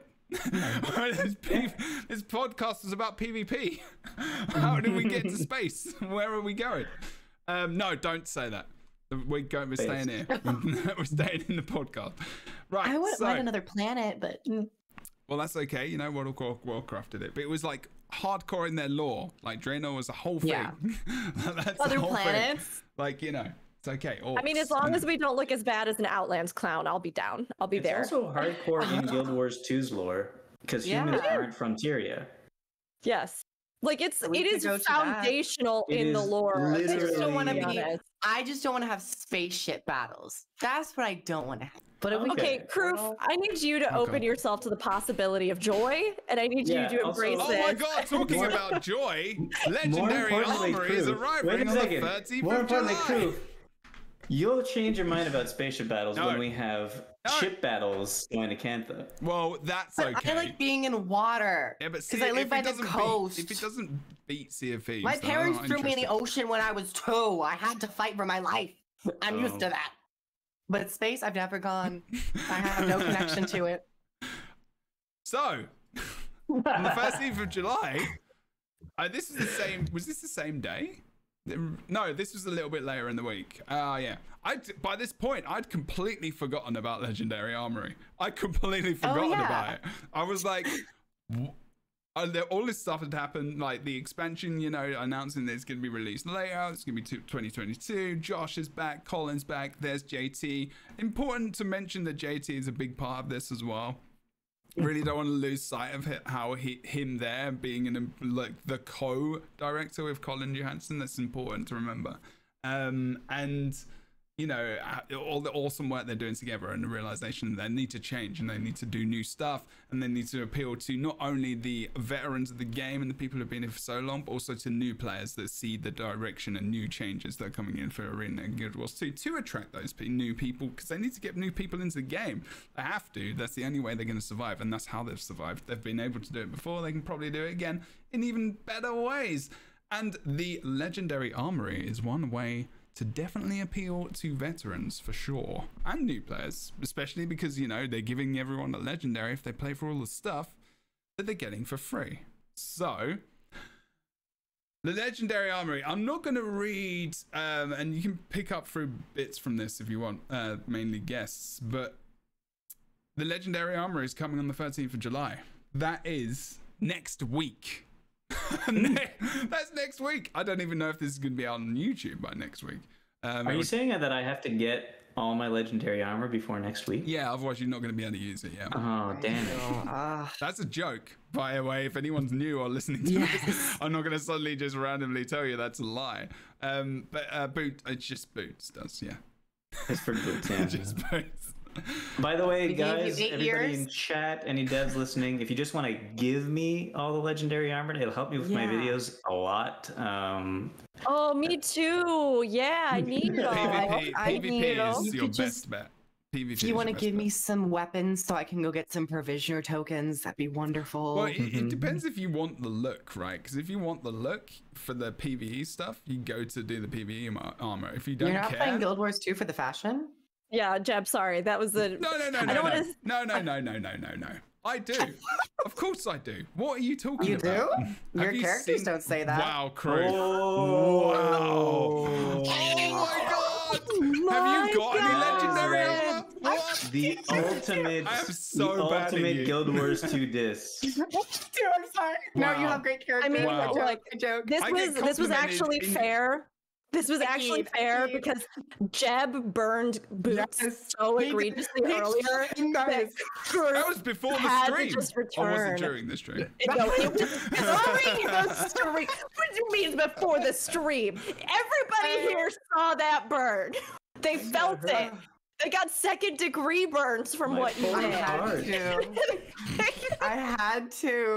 No, lovely. We all love Fashion Wars, but yes. That's the worst insult, though. That was worse. Saying that I haven't got a good fashion taste. It was. Wow, I'm just blown away. Anyway, I have questionable character decisions as well. This is going to be probably Crew's last podcast, so we better make the most of it. I really mine too after what I said at the beginning of it. You're all bad people. We're all banned. That's just the way it is. I feel like today I'm actually being the least problematic out of all of us. As far as like today, I feel like maybe Jeb will let me come on next. What happened earlier? That's being problematic. That's literally being problematic. You're all bad. We're all trash. Episode 17 is the final episode. We're done. We're done. No, right, fine. I'll make my own podcast. So anyway, you're on it. Oh, you've already. You can just make all of them. Everyone make their own podcast. Other than Jebro's terrible in-game fashion taste, let's talk more about what the Legendary Armory will be good for, and what it'll help us all do. Where is it getting? What is the benefit of this? You don't actually have to move your legend. You don't have to move your legendary armor from one character to another anymore. Hey, there you go. That's pretty cool. Yes. And you can put it on. You can make 4 copies of each weapon as well. As I was reading through this, which I'm a little bit confused about. No, you have to actually make those copies. So, coming from someone who has 29 characters, almost 30, Do I have What? 39 or 29? I don't know. I have a lot of characters. So this actually will might help have me close in to that. particular. I have when This you will help this me in helps people with people Yes, it will. who have a lot of classes. Yeah. This will just help tremendously. I know we touched based on like the moving things around through the bank system, but Yeah. like if you have, especially people who have a full set of all 3 different types of legendary armor, they have a full set of legendary weapons, amulets, they have the whole shebang, they're really going to have a lot of use out of this. Just like they don't have to get armor anymore for the sake of stats. They It'll can now also go after it purely encourage- for, you know, the art. It'll also encourage those people who have all sets of legendary armor, but don't want to make a new character because then they feel I have to make a new legendary armor Yeah. set. Yeah, Now they can just make as exactly. many characters they want now. Exactly. Yeah, and I think this actually incentivizes other players to make legendaries, right? Because it's one of those things where if you're looking at legendaries and Ascended, and I'm glad that they aren't like a huge discrepancy in stats by any means, right? Because I think that would be kind of arduous. Just some people are going to be able to get Ascended. Some people may not have the time, energy, or resources to do something like a legendary. So having Ascended be, again, something that is really good, viable endgame on par with legendaries, I think that is great. Yeah. But this in particular makes it so that those people who decide, like maybe they've been really daunted about trying to undertake a legendary and they're kind of like, well, it's not that much better than the Ascended. I think this makes it so that it has that extra bit of like convenience and utility. Like not only can you change the stats, but now you can also just like have those legendaries be on any of your characters. Like, oh, it's so nice. And I think it's such a smart way to just add on to the value of legendary and incentivize people to do it, you know? There is something to be said, I guess, about that exact aspect maybe being a little bit of a detriment because before there was just a small jump in usability between legendaries and ascended items, but there was a huge gap in what it takes to make them. Oh, versus, God, yeah. Well, it depends. Yeah. It depends what you're talking about, I guess. If you're talking about armor or if you're talking about weapons or if you're talking about... But now there is a huge gap between ascended weapons and legendary weapons, or ascended armor, everything ascended and anything legendary. There's a huge gap in functionality between them too. Is that fair? Is that fair enough, do you think? The question is it fair enough because you put so much effort into making them? I think yes, and I think because of the fact that you do, it does give incentive to people who don't have it to make it. But there is something to be said about the problem with it for people who don't have the time to put into making legendary armor, regardless of whether or not they want to. They just don't have the time to do it ever. So there is like a huge jump between people with legendary armor and people who don't have legendary armor in the functionalities of access. I mean, it's not like it can. I made the I was raiding once a week for 3 hours, and that was only over the course of a year for 3 hours, and I made the PvE gear. Yeah, sure, I streamed the game and stuff, but I wasn't streaming Guild Wars 2 alone at that 3 hours a day for a year? No, I was raiding 3 hours a week. Okay. For a year, maybe It's not the worst thing. I think when you are making your very first legendary, it feels like the worst thing. But then after you make your very first set, or you, especially with armor, and depending on the game mode, they can, vary in the ease of access. But after making my very first legendary armor set, I went on to make my Aurora, and it didn't feel as bad. And then I made Nevermore, and it didn't feel as bad. So it's kind of just whichever legendary you first go for, that will be the worst. But then after that, you know what to expect. I've made a few legendaries already. I just haven't made the armor. Boots, you're going to be able to make the PvP armor like really easily if you've been PvP. Probably. My point is this. I've said all this already. Right. Okay. But personally, I don't really care about that divide that much because I am probably just going to go for the armor. Yeah. And it doesn't take away from people who just have ascended and want to use ascended. They're not losing anything, so it's just a bonus. They just have to make more character slots. I have an argument that I didn't really think about too much, and I don't think this would be necessarily a common thing. But someone did mention that it would probably exclude people who only have one specific set, that like in a raid they'd rather take people with the full legendary, loadout, so they can easily swap to different roles depending on the encounter. So, but I think in general, if they only have one set of armor, they might not be able to do everything depending on the group, but that just really comes down to who you're playing with. That's but yeah. So if anyone in chat happens to have those concerns, I would say maybe find a better group who's not as hardcore, like pushing you to like the decimal percentage of what you need to run hit. 2 raids a week for brand new players, and every single week we have new players and we explain every single encounter we do, and we literally don't care if we kill a boss. So if you want to do that, I run it, and I'm pretty sure Rook does it as well, and I'm pretty sure raids and endgame content doesn't have to be as daunting as some people like to make it out to be. But if you've heard those statements by people, I would say don't be too worried about that. Yeah, don't put too much yourself with like-minded people. Don't play with idiots, basically. Don't put too much weight in that, because I mean it's nonsensical, because when it comes down to it again, right?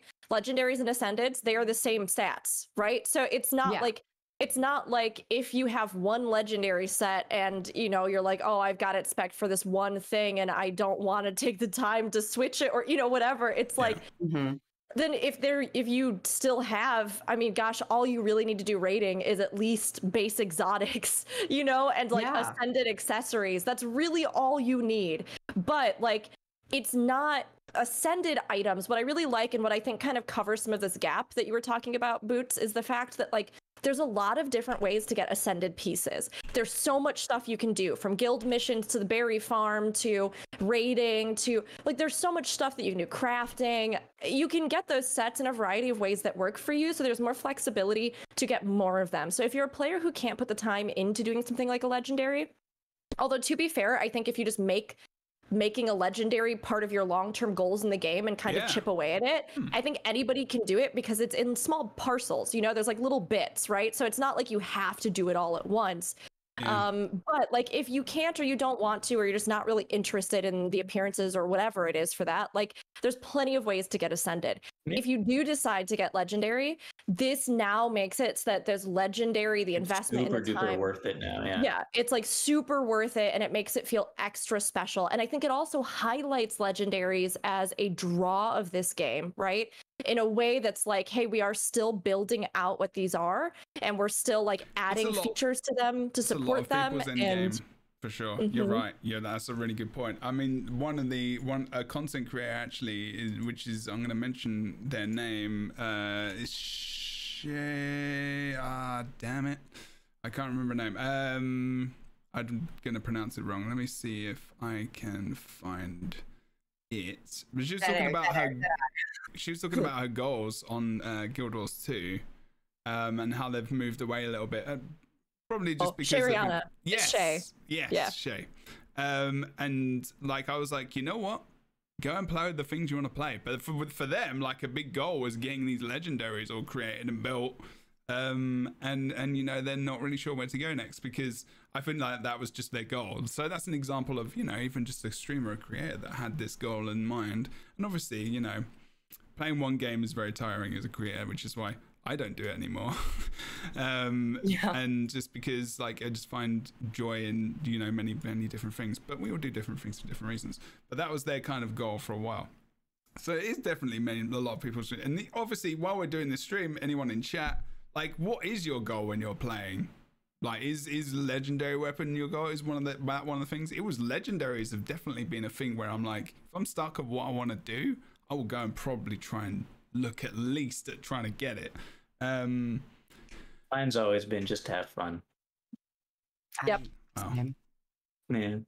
Any content that gives legendaries that makes me happy, I'm like, let's do it now. Which is why I'm not very close to legendaries armor right now. It's I actually really enjoyed that journey. Sit in the PvP arena area and let people attack me for a while. That's what I do. It's really weird though. Like, I mean, I just did PvP for a long time, and I actually really enjoyed getting the PvE armor. Like, it was one of my best achievements I've ever got in the game. It was like, it was honestly weird. And I did it back when it was hard. Yeah. It was hard. That armor's fun. A bit.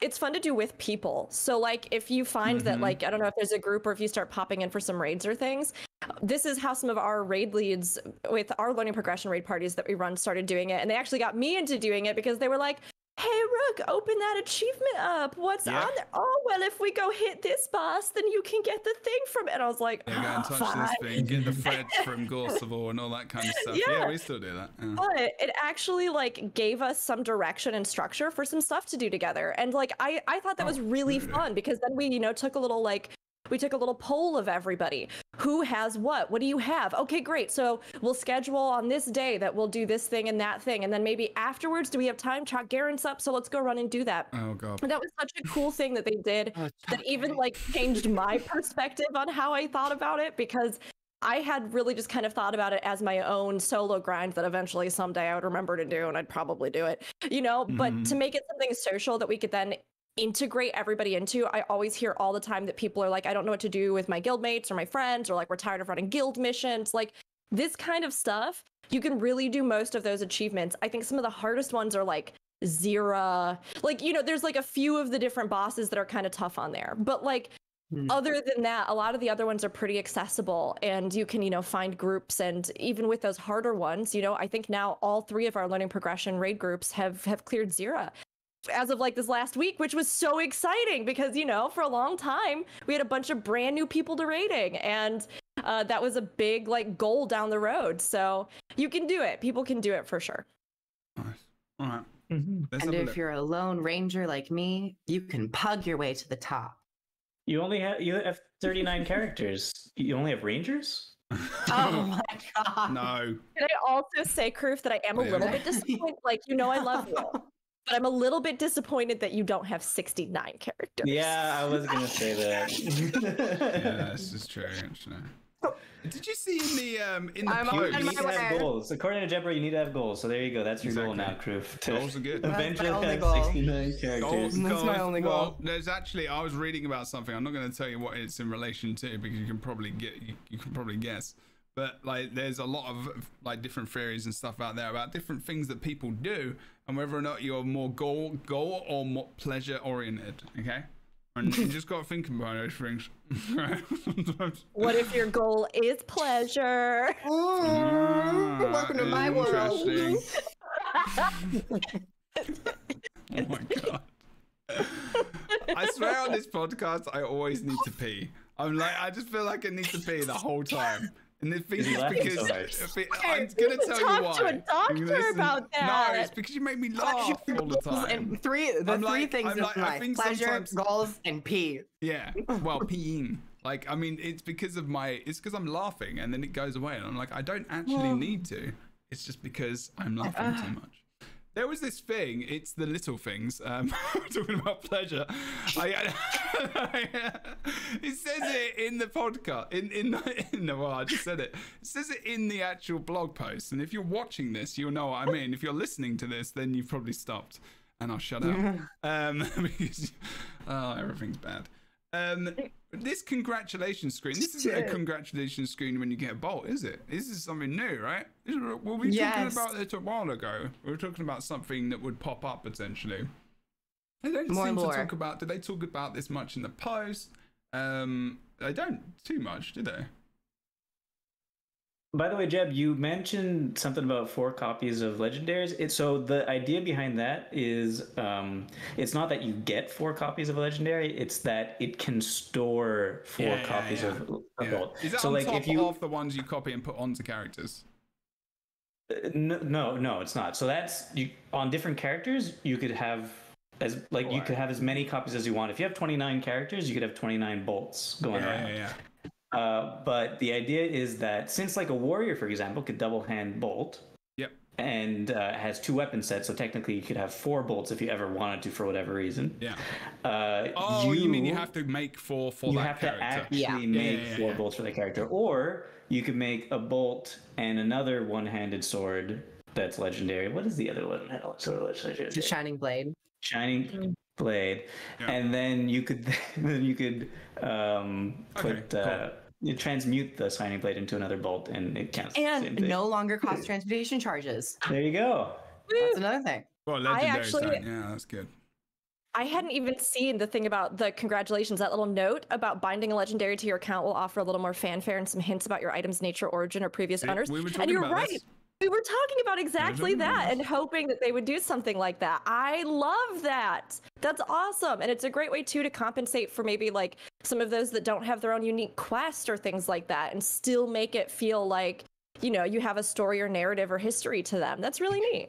So what with this picture is it with this image, this picture, they've got this book, right, where it looks like you've kind of constructed this fit with its bolt we're looking at specifically, and it says it gives a little description about it, and then it talks about the armory. It says items unlocked in your legendary armory are available for all of your characters. They can be found in the equipment tab of your hero panel, which is, you know, the more logical thing, which, you know, you guys were talking about. I was a little bit more out there with what I wanted, but like and I knew that wasn't going to happen, but it was just a fun idea.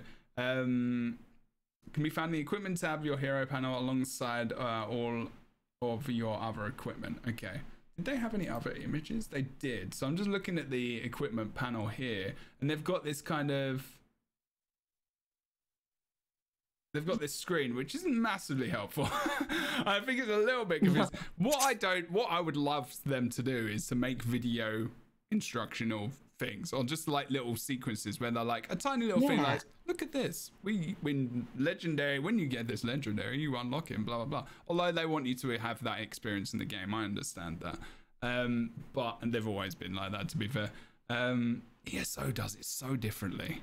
They really do, and it works. And I think, you know, many MMOs do it very, very differently. I think Guild Wars 2 peeps are just used to it by now.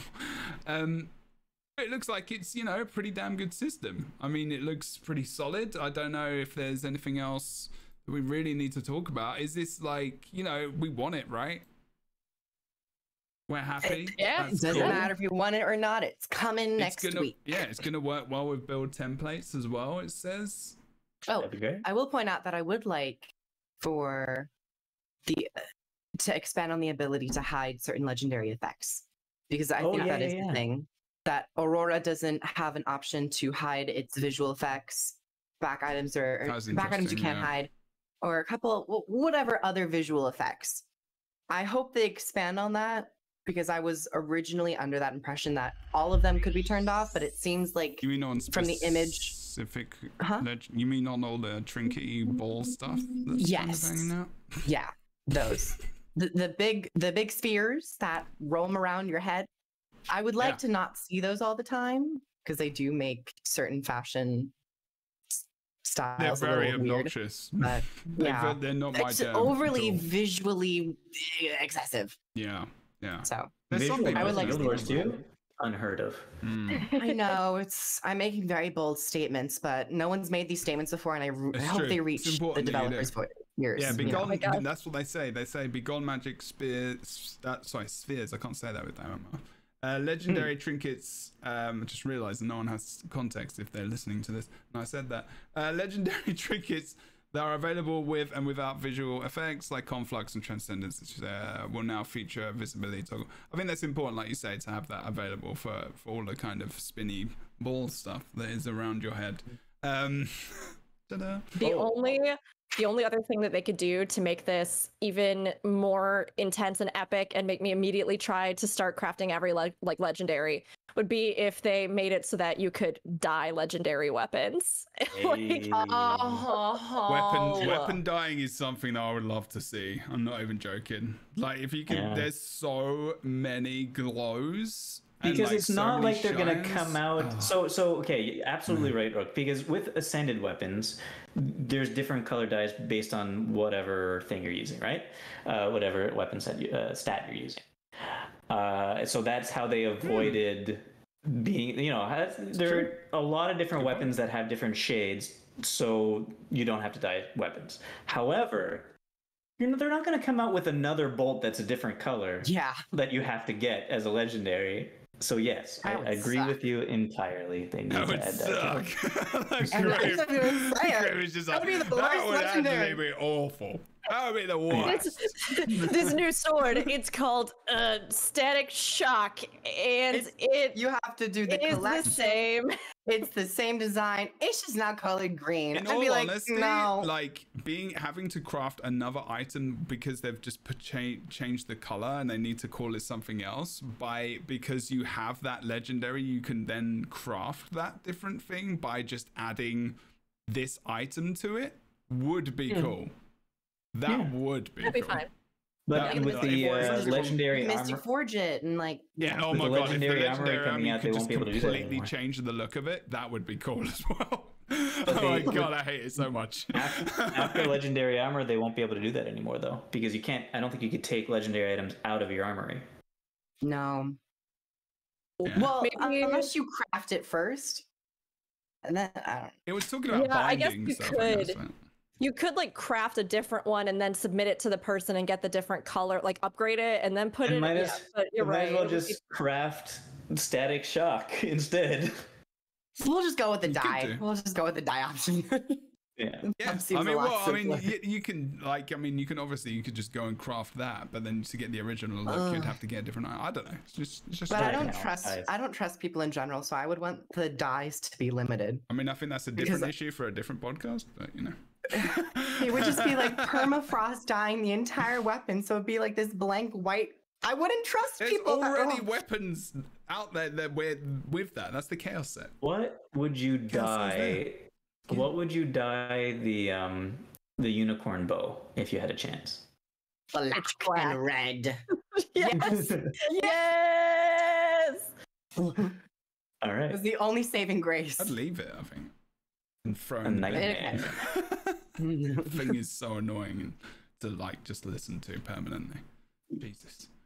For a bit, it's like, oh, that's kind of cute, and then after a while, you're like, Oh Someone shit! end it. If you die channel Juggernaut, when you turn into Quicksilver form, will you have a different dye of Quicksilver? You get your own infusion, your own personal well, that color already infusion. happens anyway, technically, depending on the Yeah. armor you wear. Your footfall is always the same though.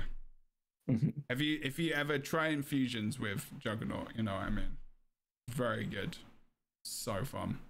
Speaking of infusions, they need to update the stats for them. They haven't followed the Celestial stat update. Oh, there you go. That's another thing Yeah. to do. I should have added that to the list. Legendary Armory and infusion sets. Well, they could do that to tag stuff on. Okay, so also towards the end of the thingy-majig,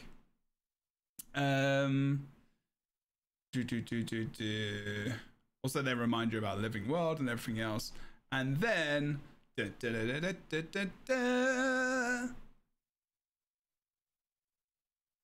What's happening? Twisted Pause Marionette. for dramatic. Oh, it was because Okay. I was going to the page. Oh, I'm not on that. It's okay. I'm not even on there. I'm not even That's showing it on stream. fanfare. It's classic. That's 1920s, right? Da-da-da-da-da-da. Okay, so today we released blah blah blah judgment on the things. Oh no, I actually went to the wrong post. Yeah, I went to the complete wrong thing there. Good this job. is the announcement. I mean, it's on there, but it's not the Yeah, page I yes. meant to go to. We'll I try it actually again. had We'll try it pulled. again. Wait. Take Let's- two. Take two. And action. Da, da, da, da, da, da, da. Dun, dun, dun, dun, dun, Introducing dun. The Twisted Marionette on June June. or July 13th, 2021. It's here. It's coming back. It's gonna be here.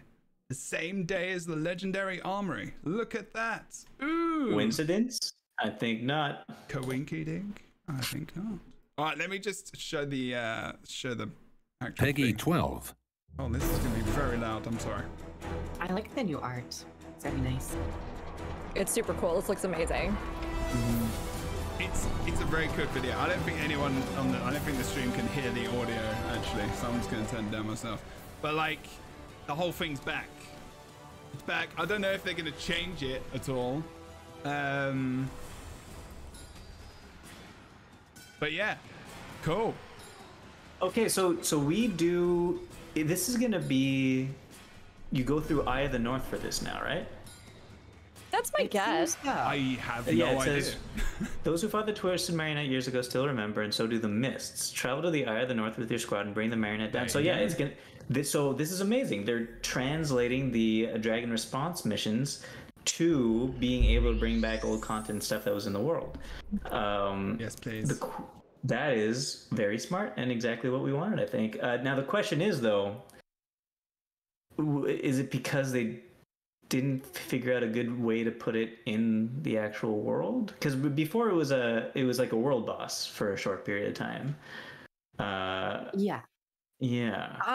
They probably. Well, this I don't know. Is it actually going to be just permanently in game now? I imagine it would be. That's the impression that I'm getting. Yes, I agree. Yes. Yeah. So I think this is. I think they could have fully made it an open world thing again, since they went to the extent of already remodeling the model, and they probably had all the assets just to pop the event up again.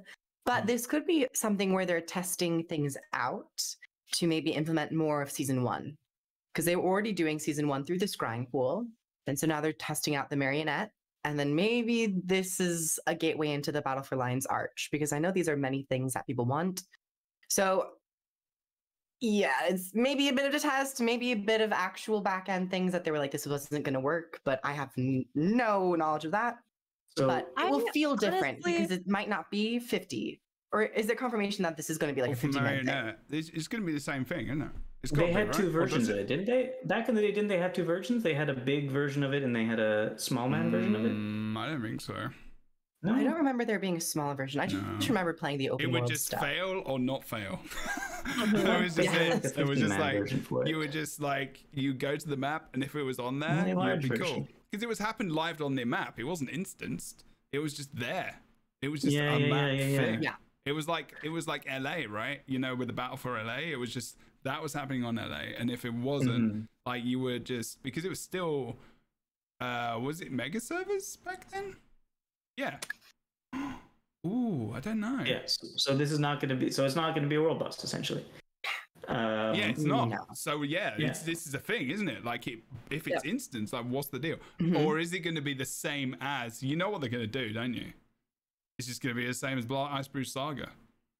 Every 2 hours, boom, right? Is that what you guys were saying? That's what we were saying. You were saying that? Okay, that's what it's going to be. So I've kind of thought from the beginning, like when we started to actually see what was happening with Iceberg Saga. Sorry, if you're listening. And like the portal and the pool of memories, as they started to kind of like reveal that, it did very much feel to me, and I think we even talked about it on previous casts, right? As like, this is again a piece of technology that we're developing to be able to build and do a bunch of other stuff off of, right? Which is important. I think we have to have these kinds of facets for that. And I think this was sort of their solution, not only to stuff like bringing back old content, but also to facilitating things that are going to be more like controlled instances that are not fractals. So on one hand, oh my gosh, I love the metas. I love world bosses. They're some of my favorite things in this game. But I'm also kind of glad that they instanced this, because I think it gives them more direct control over like an idea of what the cap of people are and who, like, you know, the amount of players and the balance of the overall encounter. And one of the things that was so big about this one, from what I heard, because I haven't done it myself, right, was that you had those like multiple platforms. So you had to have like the multiple efforts and everybody had to coordinate, and like it was really difficult. And I love all of that. And I think that having something like an instance of it makes it a little bit more controllable to like know that you have all the people signed up for it, and know that the balance isn't going to be skewed so that it's super face roll easy now or stuff like that, you know? There was lanes as well. So you'd have this lane phase, and the lanes would lead up, and then you'd have then the platform phase, which is what you're saying. You'd have to kill certain stuff. So normally you would literally have, no matter how well you did individually, it was very much a group effort. Like if another like area failed, that was it. Like it was you maybe had a chance to come back, but like, I wonder if they're going to tune it a little bit harder because it's not an open world thing where it's not organized at all. Or they're going to have to tune it because of power creep. They're going to have to definitely tune it because of power creep. They'd say they might. Things will probably be a bit tougher. Yeah, it might be unintentionally more difficult. and then they might make it easier, but I don't know if they're gonna like change it that much. So I did see. They have to instance it as well, so there's already that. Yeah, I was just noticing some people talking about this. Kroof, you mentioned that they already had all the assets for this, and they did stuff on the back end, possibly. You mentioned assets and back end, and it seems as though those have changed a little bit for this new version of the Marionette. What are your guys' take on the assets in the back end of the new Marionette? I understand why you added me. I was like, why are you calling? Okay. Okay. Can I? This is a very difficult conversation. Actually. Well, I don't even think I don't even think it's a hot take, but I think a lot of times people are used to me maybe walking a more neutral ground when it comes to talking about stuff or trying to like weigh things. But from a personal standpoint, right? There's been a lot of, and for anybody who doesn't know the context, right? There's been a lot of discussion about the fact that the model of the robot used to have, I'm just gonna say it, boobs. It used to have like not just boobs. Big it used to have badonkadonks. And like I believe did it also have a shapely butt? It had a nice butt. In the words of Nicki Minaj, has it changed that much? Anyways, so yes, it has. They've completely flattened out the chest plate, and the butt doesn't have a butt crack. It's just like one plate. I'm going to be honest here. I think that if you are somebody who is so upset that they removed robot boobs from the game, that you are like, you're going to rail against this content and talk about how Arenanet should be set on fire, then like you need to reconsider about how you judge design the game. Has anybody actually been reacting to that? I haven't seen a lot. I have seen a couple people being like really like, so it's like they're like, this is such a social message, this is just like censorship. I was like, it's not that deep, it's a game. Like they changed the design because also to point out that shaman, he found the data files are actually much smaller, so that could have also been a reason why they went to redesigning it. They fully redesigned it and it's smaller in terms of the amount of storage it takes up in the data. So I don't know, but either way, it's like you can chill, it's fine. That those the boobs and the butt must have had like a lot of polygons, I guess. I mean, you laugh, but there have actually been many polygon counts done on like near booties, from like the near franchise. So, but I mean, yes, the actual polygons could be a thing. I think in the case of this though, and I can't speak to the designers, and again, you know, it's like, I can see how some people might take this as a call to action, threatening various things that they see in video games. But as always, I would encourage people to like wisely really research and analyze the things that are worth rallying behind and fighting about in a game. You know, it's something where in this particular case, it's so funny to me how like you can have the same lore people and people who are super invested in lore in like Elder Scrolls Online bring up the fact constantly that Argonians have boobs and they shouldn't because they're lizard people. And it's like, in this discussion, that's a thing. But when it comes to a robot here, it's like, well, probably whoever made it just is into them. And that's why they put the robot boobs on. But like, but it's something where it's Scarlet. Like, Scarlet was super into it. And that's fine, girl. Nobody's going to yuck your yum. I mean, do whatever you want. You built it. But it's something where I think, especially as we look at the idea of sexualization in video games, and this is something that has been a really predominant discussion in the community, and it's not something that just because it comes up, I think that we should shut down about or get angry about, because we have seen in many ways that whether it's like hyper masculinating forms or it's hyper sexualizing female forms, that there are effects and that there's larger discussions around this. So if Arenanet, a company who makes a game that is oftentimes very much praised for its diversity, its intelligent female characters, its LGBTQIA plus representation, its different race representation, and like, yeah, we got booty outfits and we got all kinds of stuff in this game. Again, people should be able to play and wear what they want. But I think that when it comes down to it, we have to remember that the design team at Arenanet are also really diverse. And there are many people on that team and many women on that team and I've met so many incredible people. So it's very likely that behind the scenes, they had a conversation where they were like, does this making this robot a sexy, like a sexualized female form contribute to the theme of the fight, the message of the fight, the story of the fight, the story of the character, the practicality of the design of the character? No, they probably had a moment where they were like, it's also it was also originally a little bit on the nose for objectification, right? Because it's literally a marionette that's hypersexualized. Yeah. And so also the presentation of it, it was so almost comical in a way where it's like, it's not even subtle or like saying like a beautiful representation of people's sexualities and bodies. It was just very like, this has these things on it. Look at it. And it's like, okay. So they change it and, you know, you roll with it. And at the end of the day, it doesn't really impact anyone other than the representation of like, not all of these things need to be hypersexualized, but it's a decision that they made and you move on. You still have Zara, right? Yeah. We always have Zara. I love Zara. She's so good. Giant sexy lady. Yeah. That's what it is. I mean, we just did so well, and then we just talked to John. I think that in the case of Zara, I think there's more context, right? Like, again, she is somebody who's an illusionist. Well, she has a choice. Yes, and so she herself has chosen to like embody and empower herself in this way. Like, I love that model. I love that transition in that fight. I think it's super cool. So again, in like this case, I think it's just something that probably just didn't serve anything. So I don't often just like want to write off an opinion in the community. Sorry, we have a siren going by.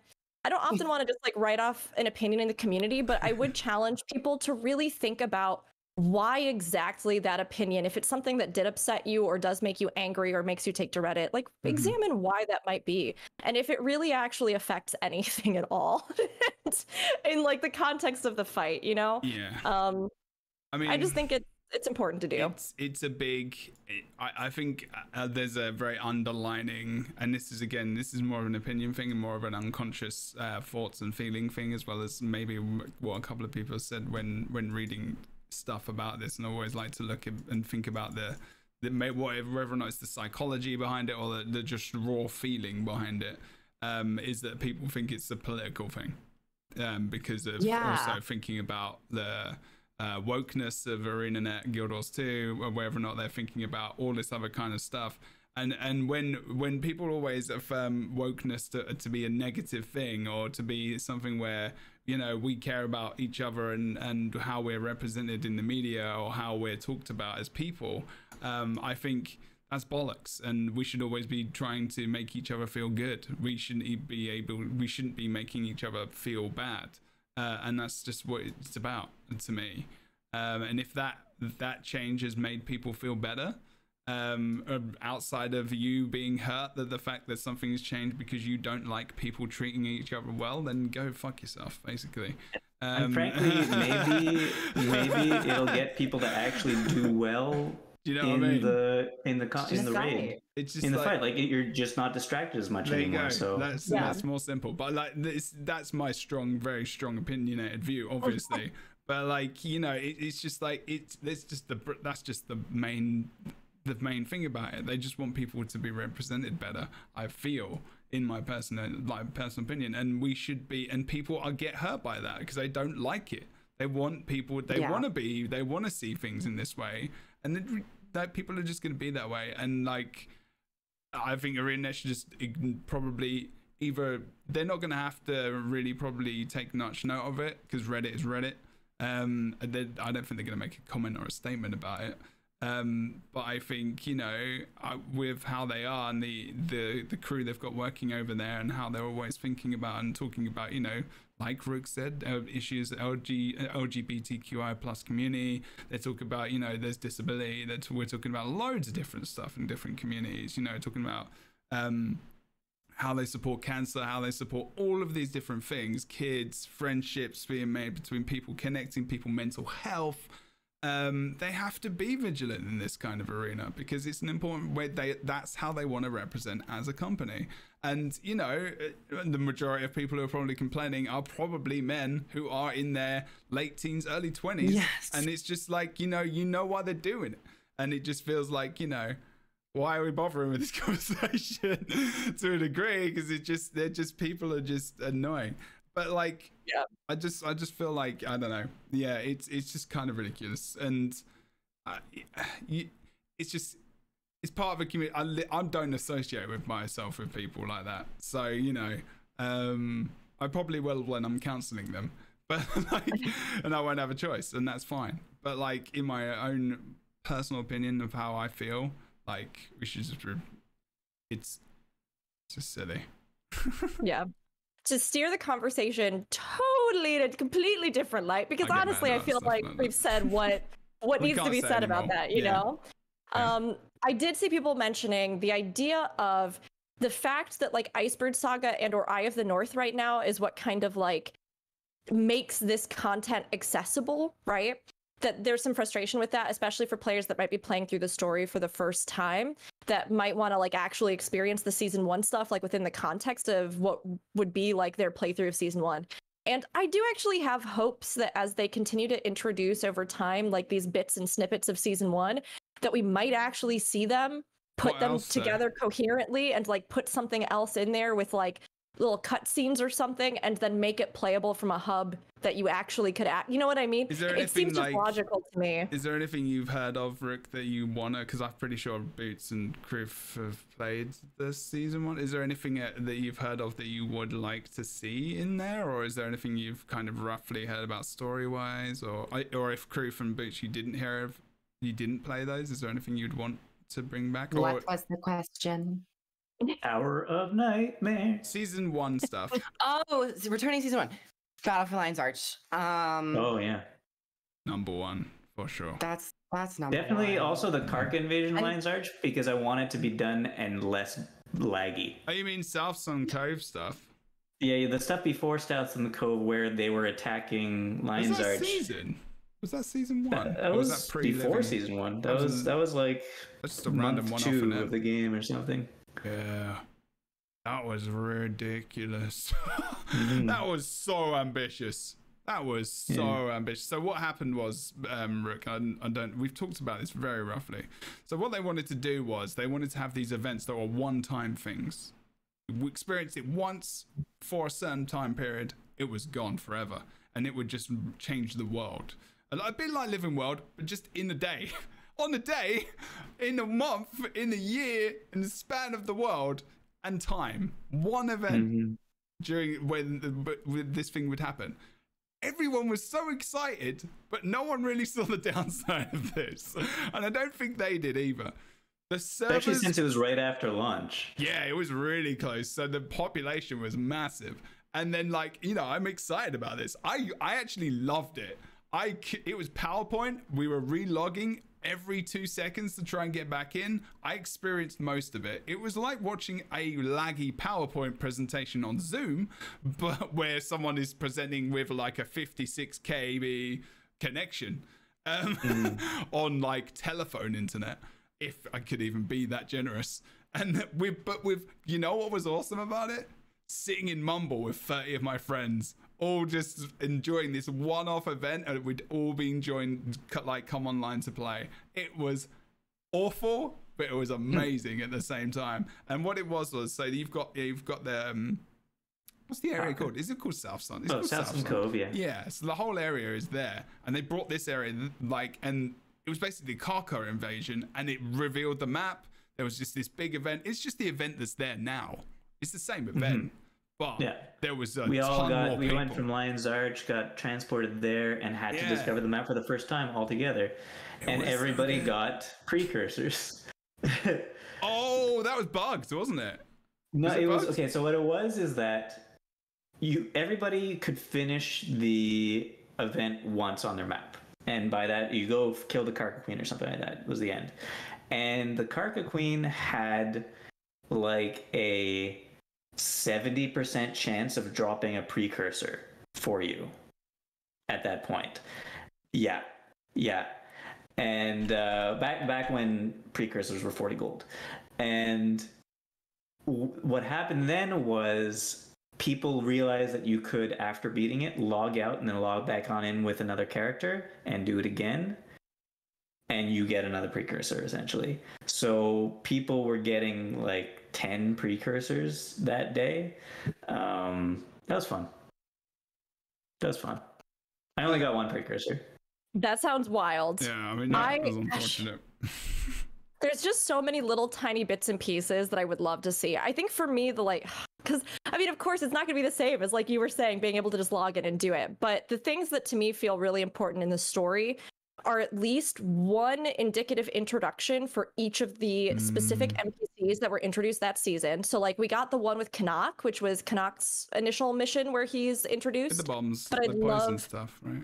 Yes, I'd love to like actually have introductions for the other characters that we met that became foundational NPCs for the rest of the story. They've got some, but they're not great, right? Yeah, really so great. I'd like to like have a mission or something where you actually get that, and then hopefully at some point some sort of little bit of like cutscene or something in addition to that, right?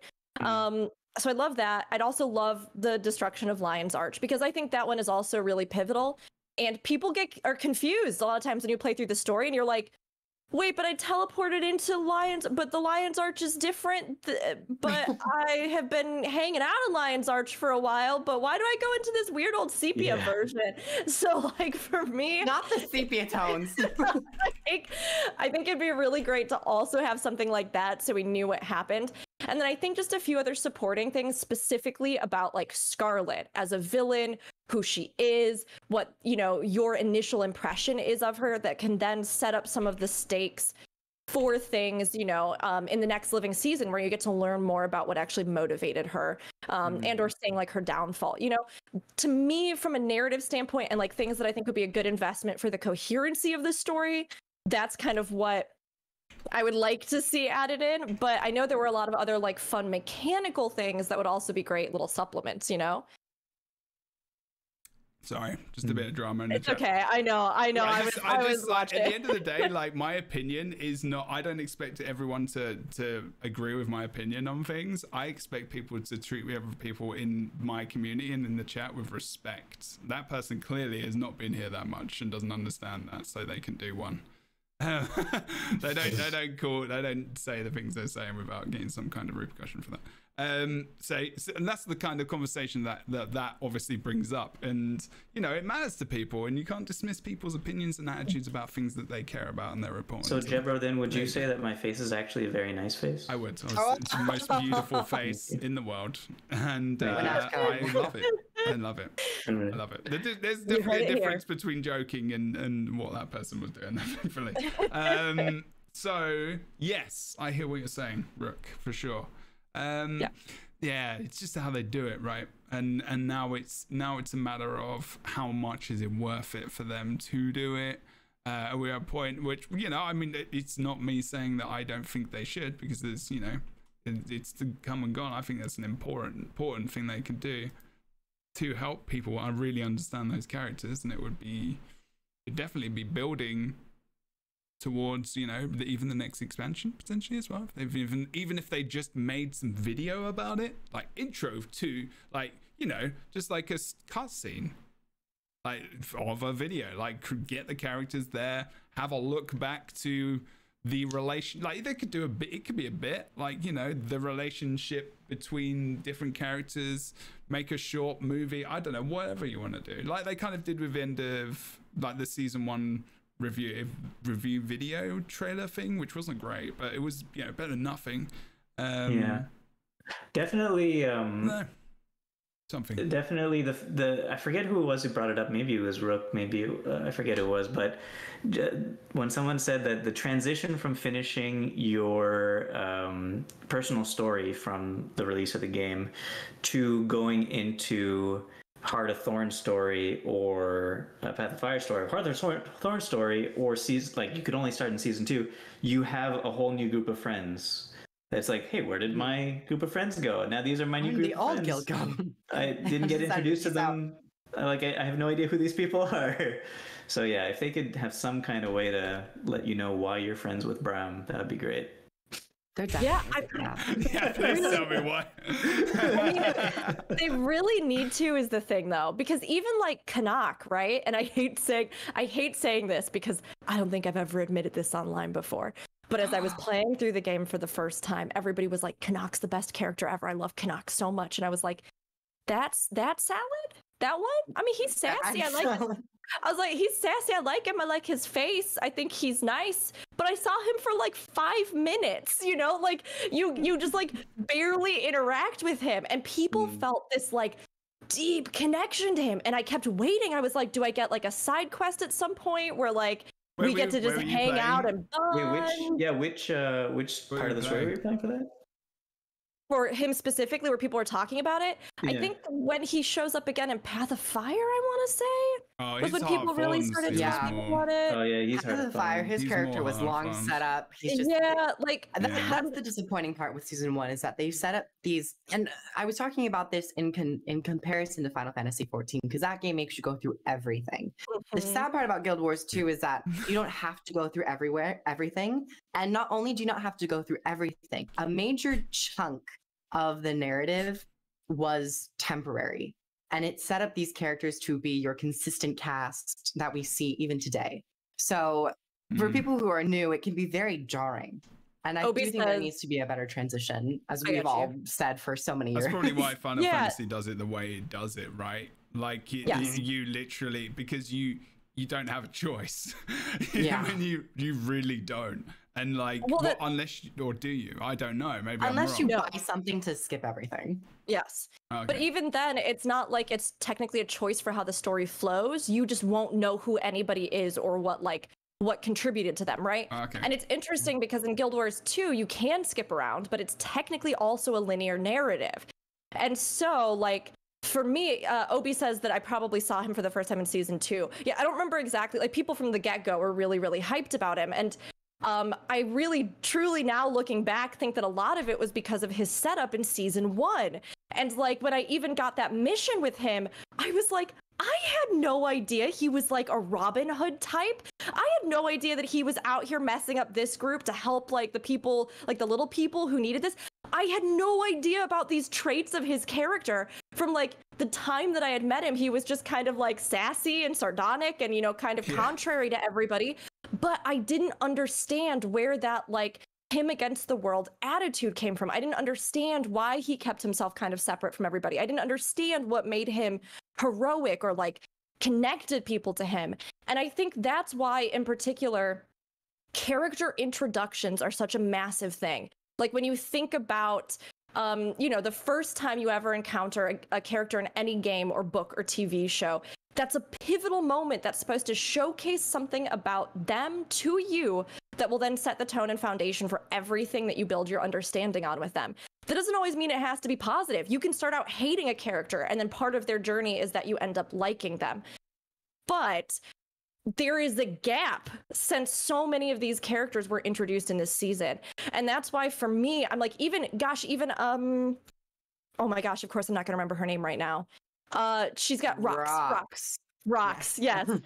Rox and her, you know, little companion, the little scarab boy or the little boy. Yes, I love them, but I got most of my information about them from people telling me about them because I never had learned their actual history in that season. So I think that would be a really key thing that they need to put back in some way, shape, or form, because otherwise you got a bunch of new players coming in for this expansion who just fundamentally aren't going to understand these characters, and they might be able to make the jump or go to YouTube or search for other things. But Kroof, like you were saying, I think that in other games that introduction is something that they really use long-term in the narrative. And because we have that, but we just don't actually have it playable in game, it does kind of jar people and they don't totally understand what's going on, you know?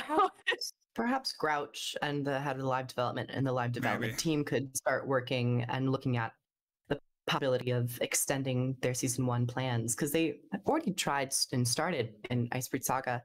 So they might have already an outline of how they might want to go about this, but we'll have to see what the live development team decides to go down. I'm gonna kind of wrap this one up because I'm not sure how long Boots has left. 4 minutes. 4 minutes. Okay. 4 minutes. What we might Mesmer. What we might do is we might leave Mesmer till next time. Oh no, let's do it now. We can do it real quick. No, we can't do Boots it in can- 4. We cannot do Boots an can shoot entire his 4 elite minutes, specialization and then in we- 4 minutes. All right. Or just reactions, Well, how about initial thoughts to the shape. we can the have shadow. reactions to the Mesmer thing. I just want to give respect to time because that's important. We can do it. We can do it. Okay, give Oh, me I a wasn't sec. planning on going Okay. in depth. So I can't give you a sec, Jeb, but we got to do it fast.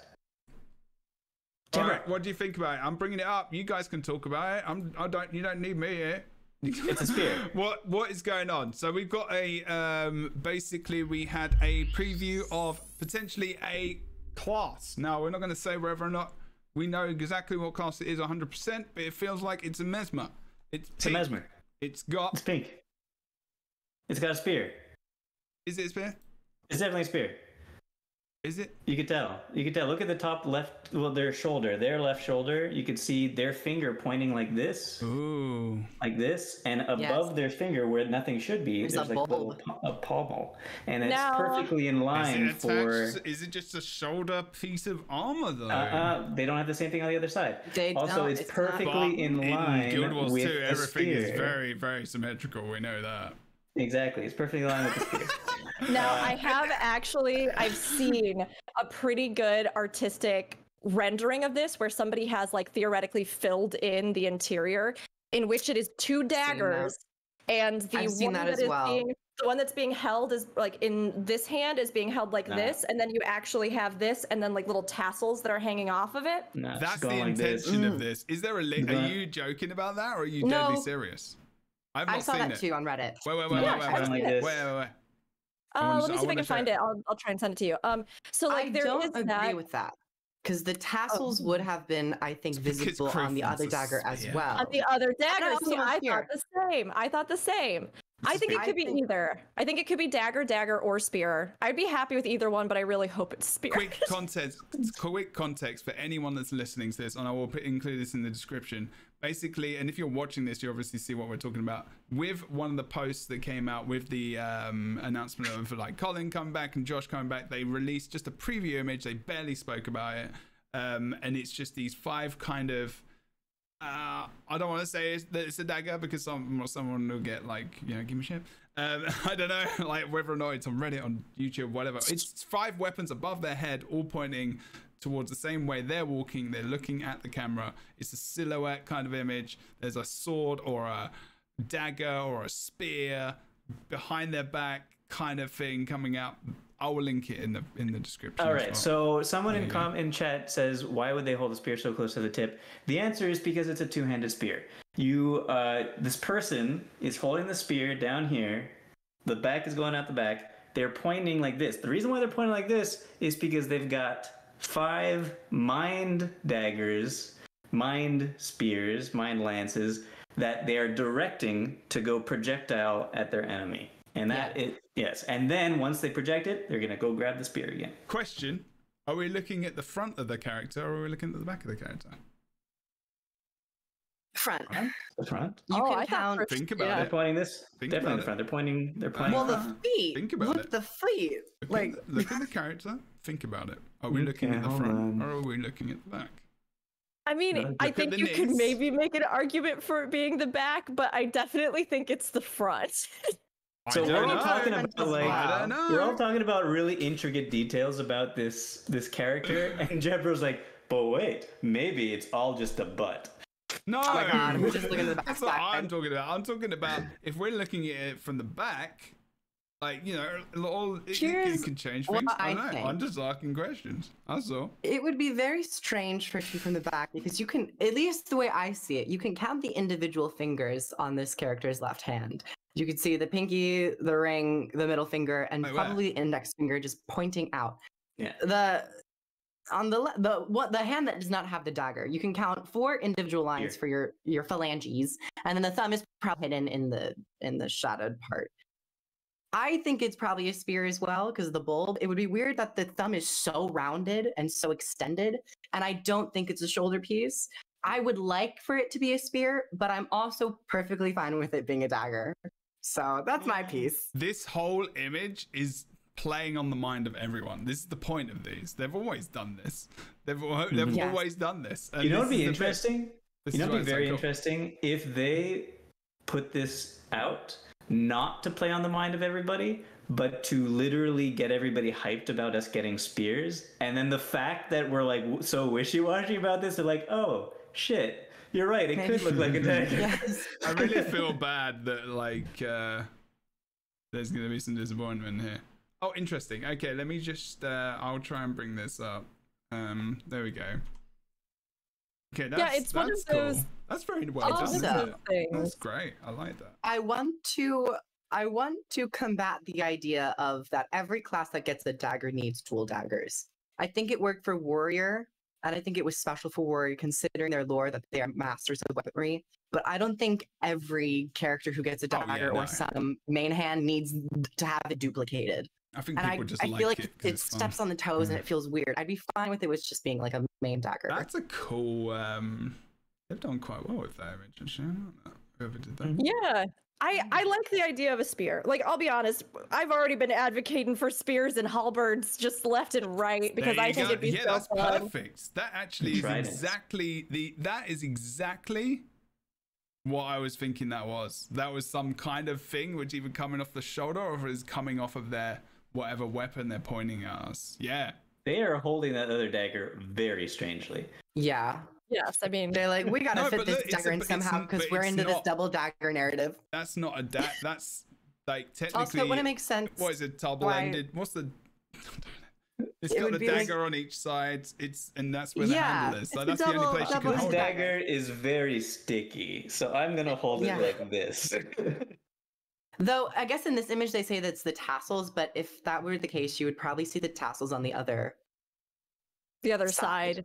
You mean because the they're other side already of pretty the- expensive. Well, they don't Also, like that. the way doesn't you're have to holding be it, a the dagger. tassels are like going over the wrist. Why wouldn't they just be hanging down straight down? So wait a minute, but this is then. So are we saying this is a dagger in each hand that they're giving them, or are they giving, or is that a sword and then the dagger is the thing they're pointing at us? I mean, that's true. It could actually, I was just thinking that it could be sword dagger, which would be, Because something. then dagger but is offhand. Then they So add. the other But the other they've never hitch is actually this. drawn and shown any other weapons that are not part of the elite spec in any of the art. This is my final take on why it's a spear, okay?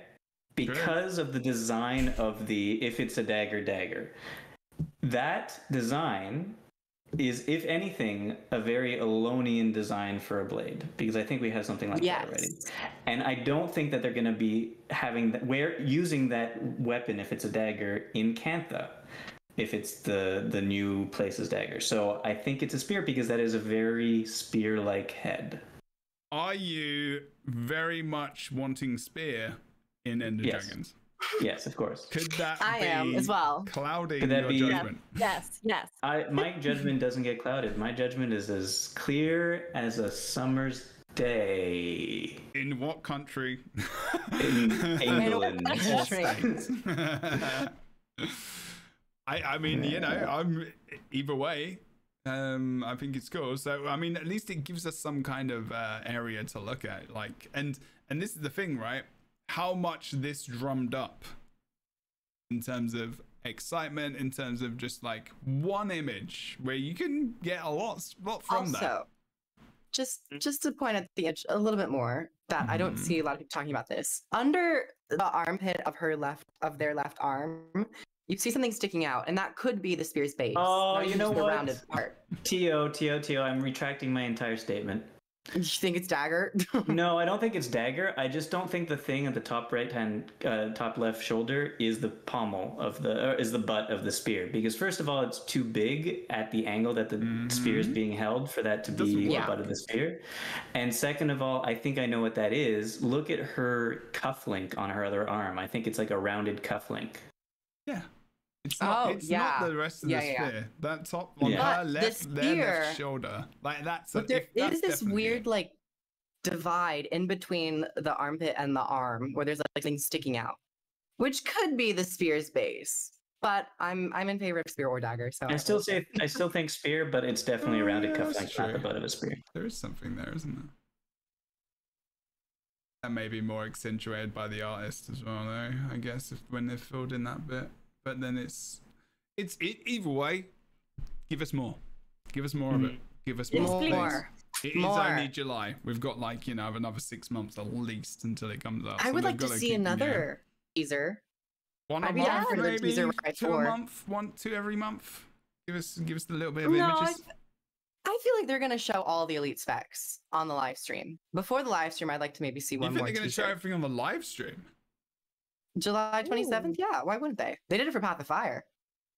I mean, I could see them maybe Oh, showing interesting. some, but then doing something else down the road where they'd reveal maybe more. I don't They'll know. I guess I it think if depends. it was coming out this year, they would have shown everything. But No, now I think they'll that- at least showcase everything and give us the names, but they won't go in depth with the flipping hope traits not, or the 'cause skills. I ain't got time for that. In the next show, I'm going to have time for 3 more. That's going to be interesting then. Yeah, we'll have to wait and see. I mean, it's coming up. We're almost to the live stream. All right, wait a minute. How many? Wait, So close. let me just double check. 27th is Tuesday. Okay, so I've got one more show in between now and then. Can I get the rest of the classes in one show? Probably not. That's why I thought you were like gonna try to do all of them because I think that Well, they it will was, show but all of there was them. too much music, too much news. Yeah. There was too much news. Yeah. I could do 2 in the space of like a couple of days. Yeah, you don't have to hit them all. You can just go over the ones that you like. I like all of them. I like all of them. You can just like pick and choose a few and then leave all the others out next to the garbage and not talk about them and Yeah. make everybody Yeah. sad that loves them. Yeah. All right, we'll just try and do it like a little bit more, like boom, boom, boom, boom. Okay, that's fine. People love those shows. Now I'm not so sure. Oh, he persuaded. Oh, if he can persuade no. Boots Persuaded. away from Spear, then I don't think it's No, Spear. it's just the pommel thing. That's the one thing that's getting me. The now. pommel could be No. under the arm. But I said this It's- from the start, and some But guy I like kept daggers, replying so to my I don't tweet care. with some weird line going through the whole of the Mesmer. Like, from the tip of the thing to the pommel that you're talking about, they just retweeted. They just replied to my tweet about Mesmer with that, and I was like, "What does that mean?" It's just a pink line going from the tip to the shoulder. I was like, And "I it's don't know also what that means." possible that, yeah. So also, what's interesting about that's all magic. I think up there, that little ball of stuff. It's all magic-y. Wall of magic. Okay. Anyway, I give up. You gotta Boots, go I feel now. like you're gonna look at this image so intensely that like you know those magic eye pictures where like another image like emerges from the image. I feel like you're transcending to that point now where you're seeing the secret image in the image. Yes. These are all questions, so we'll find out maybe on the 27th. So many. There will be a show questions. before then, but for now, we're going to go. We've ended. Uh-huh. Thank you, Um, everyone, for such an awesome show. Once again, we will have at least one more show before the 27th. How many days? Do I try and fit one Oh. in next week? I don't Or know. you want to do 2 Lightbringers? You want to get extra spicy? I mean, it is the lead up right before the live stream, It, and I only it say really to show depends all on of- availability, because I don't want to take up everyone's true. time.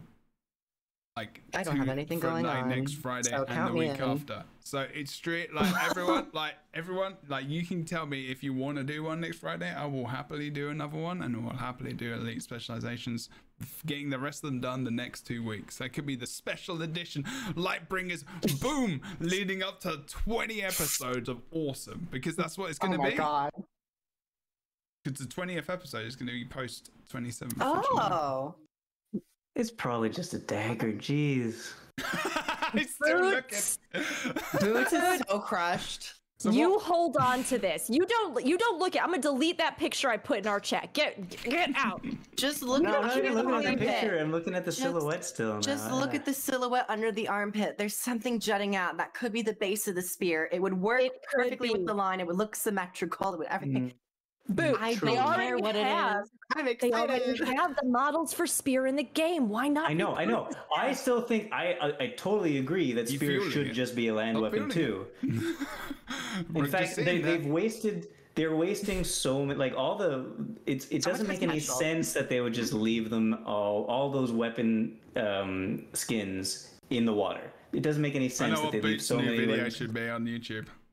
It's the It should biggest just dagger be we've ever had in It game. should just be a Truly, camera though. of like Boots staring at a piece of paper with the silhouette on it for 2 hours, literally just looking at it, just like seeing everything click, and just like,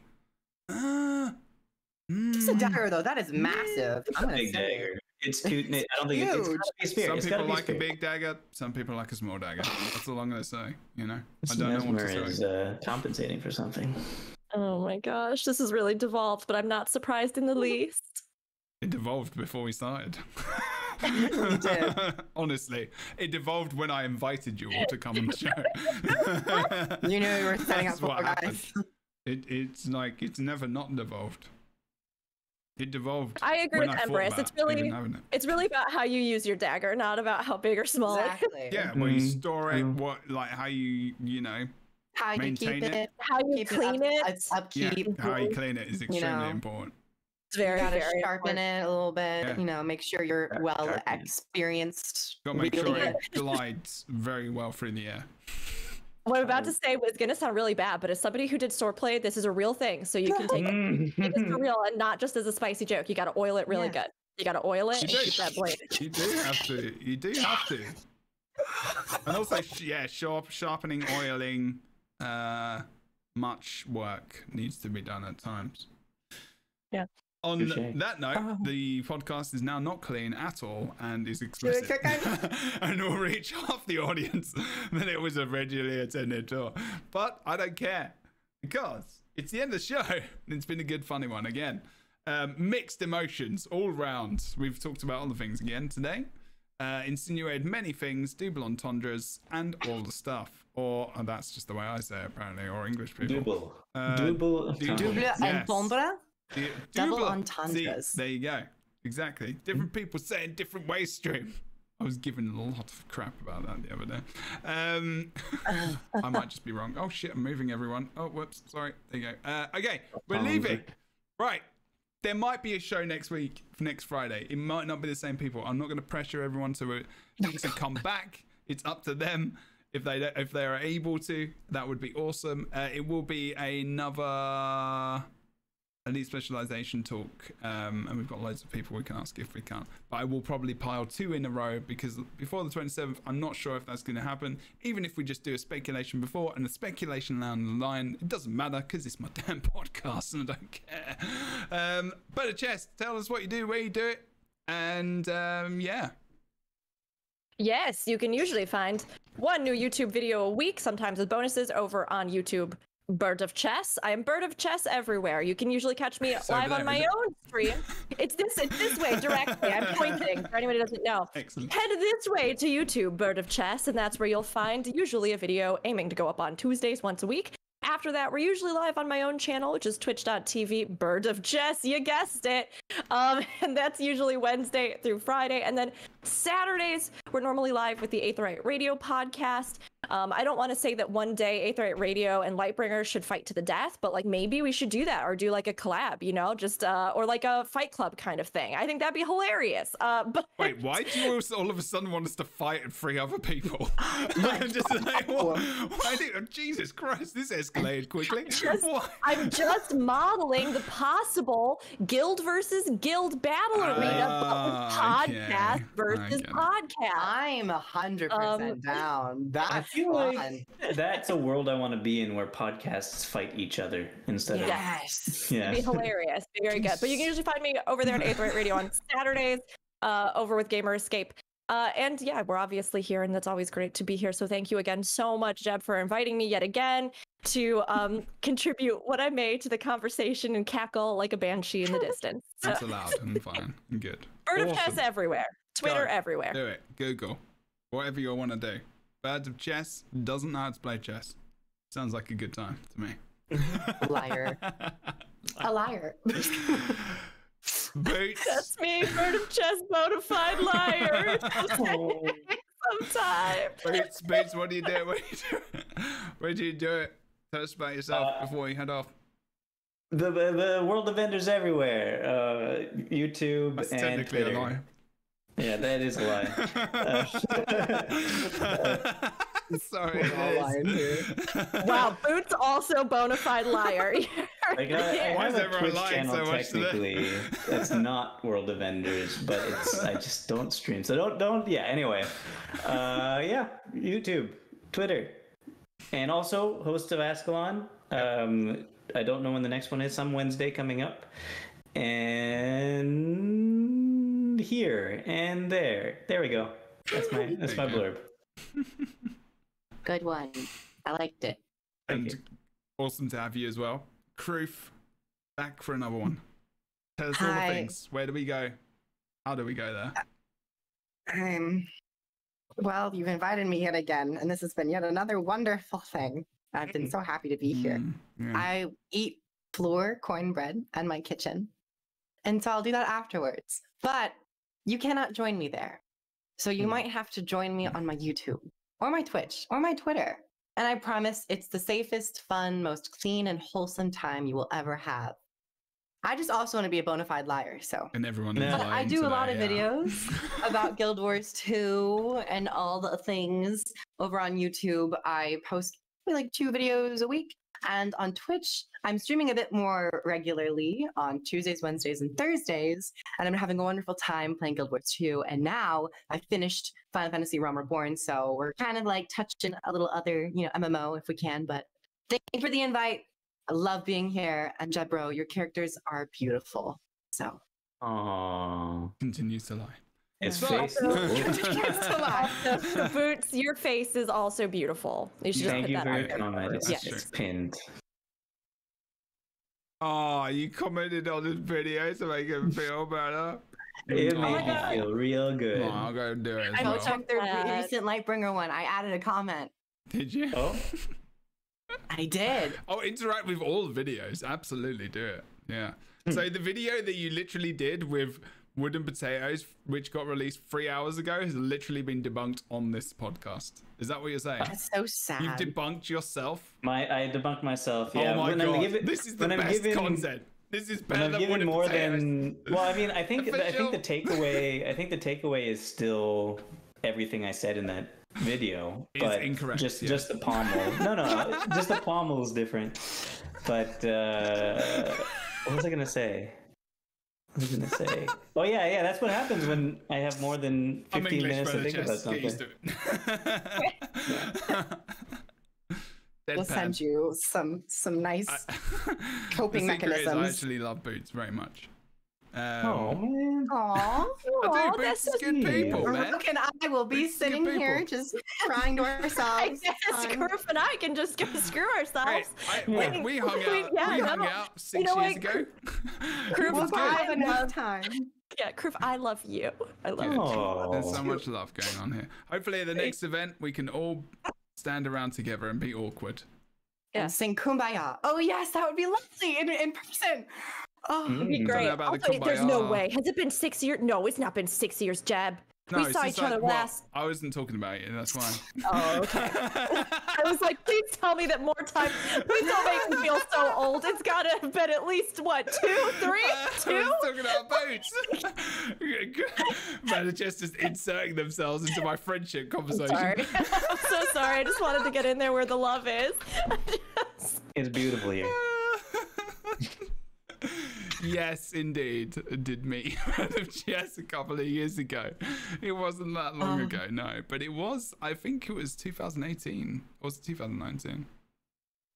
Obi says 2019 and Obi was there, so I trust Obi Yeah, more than I true. trust my own memory. True. Everything was there.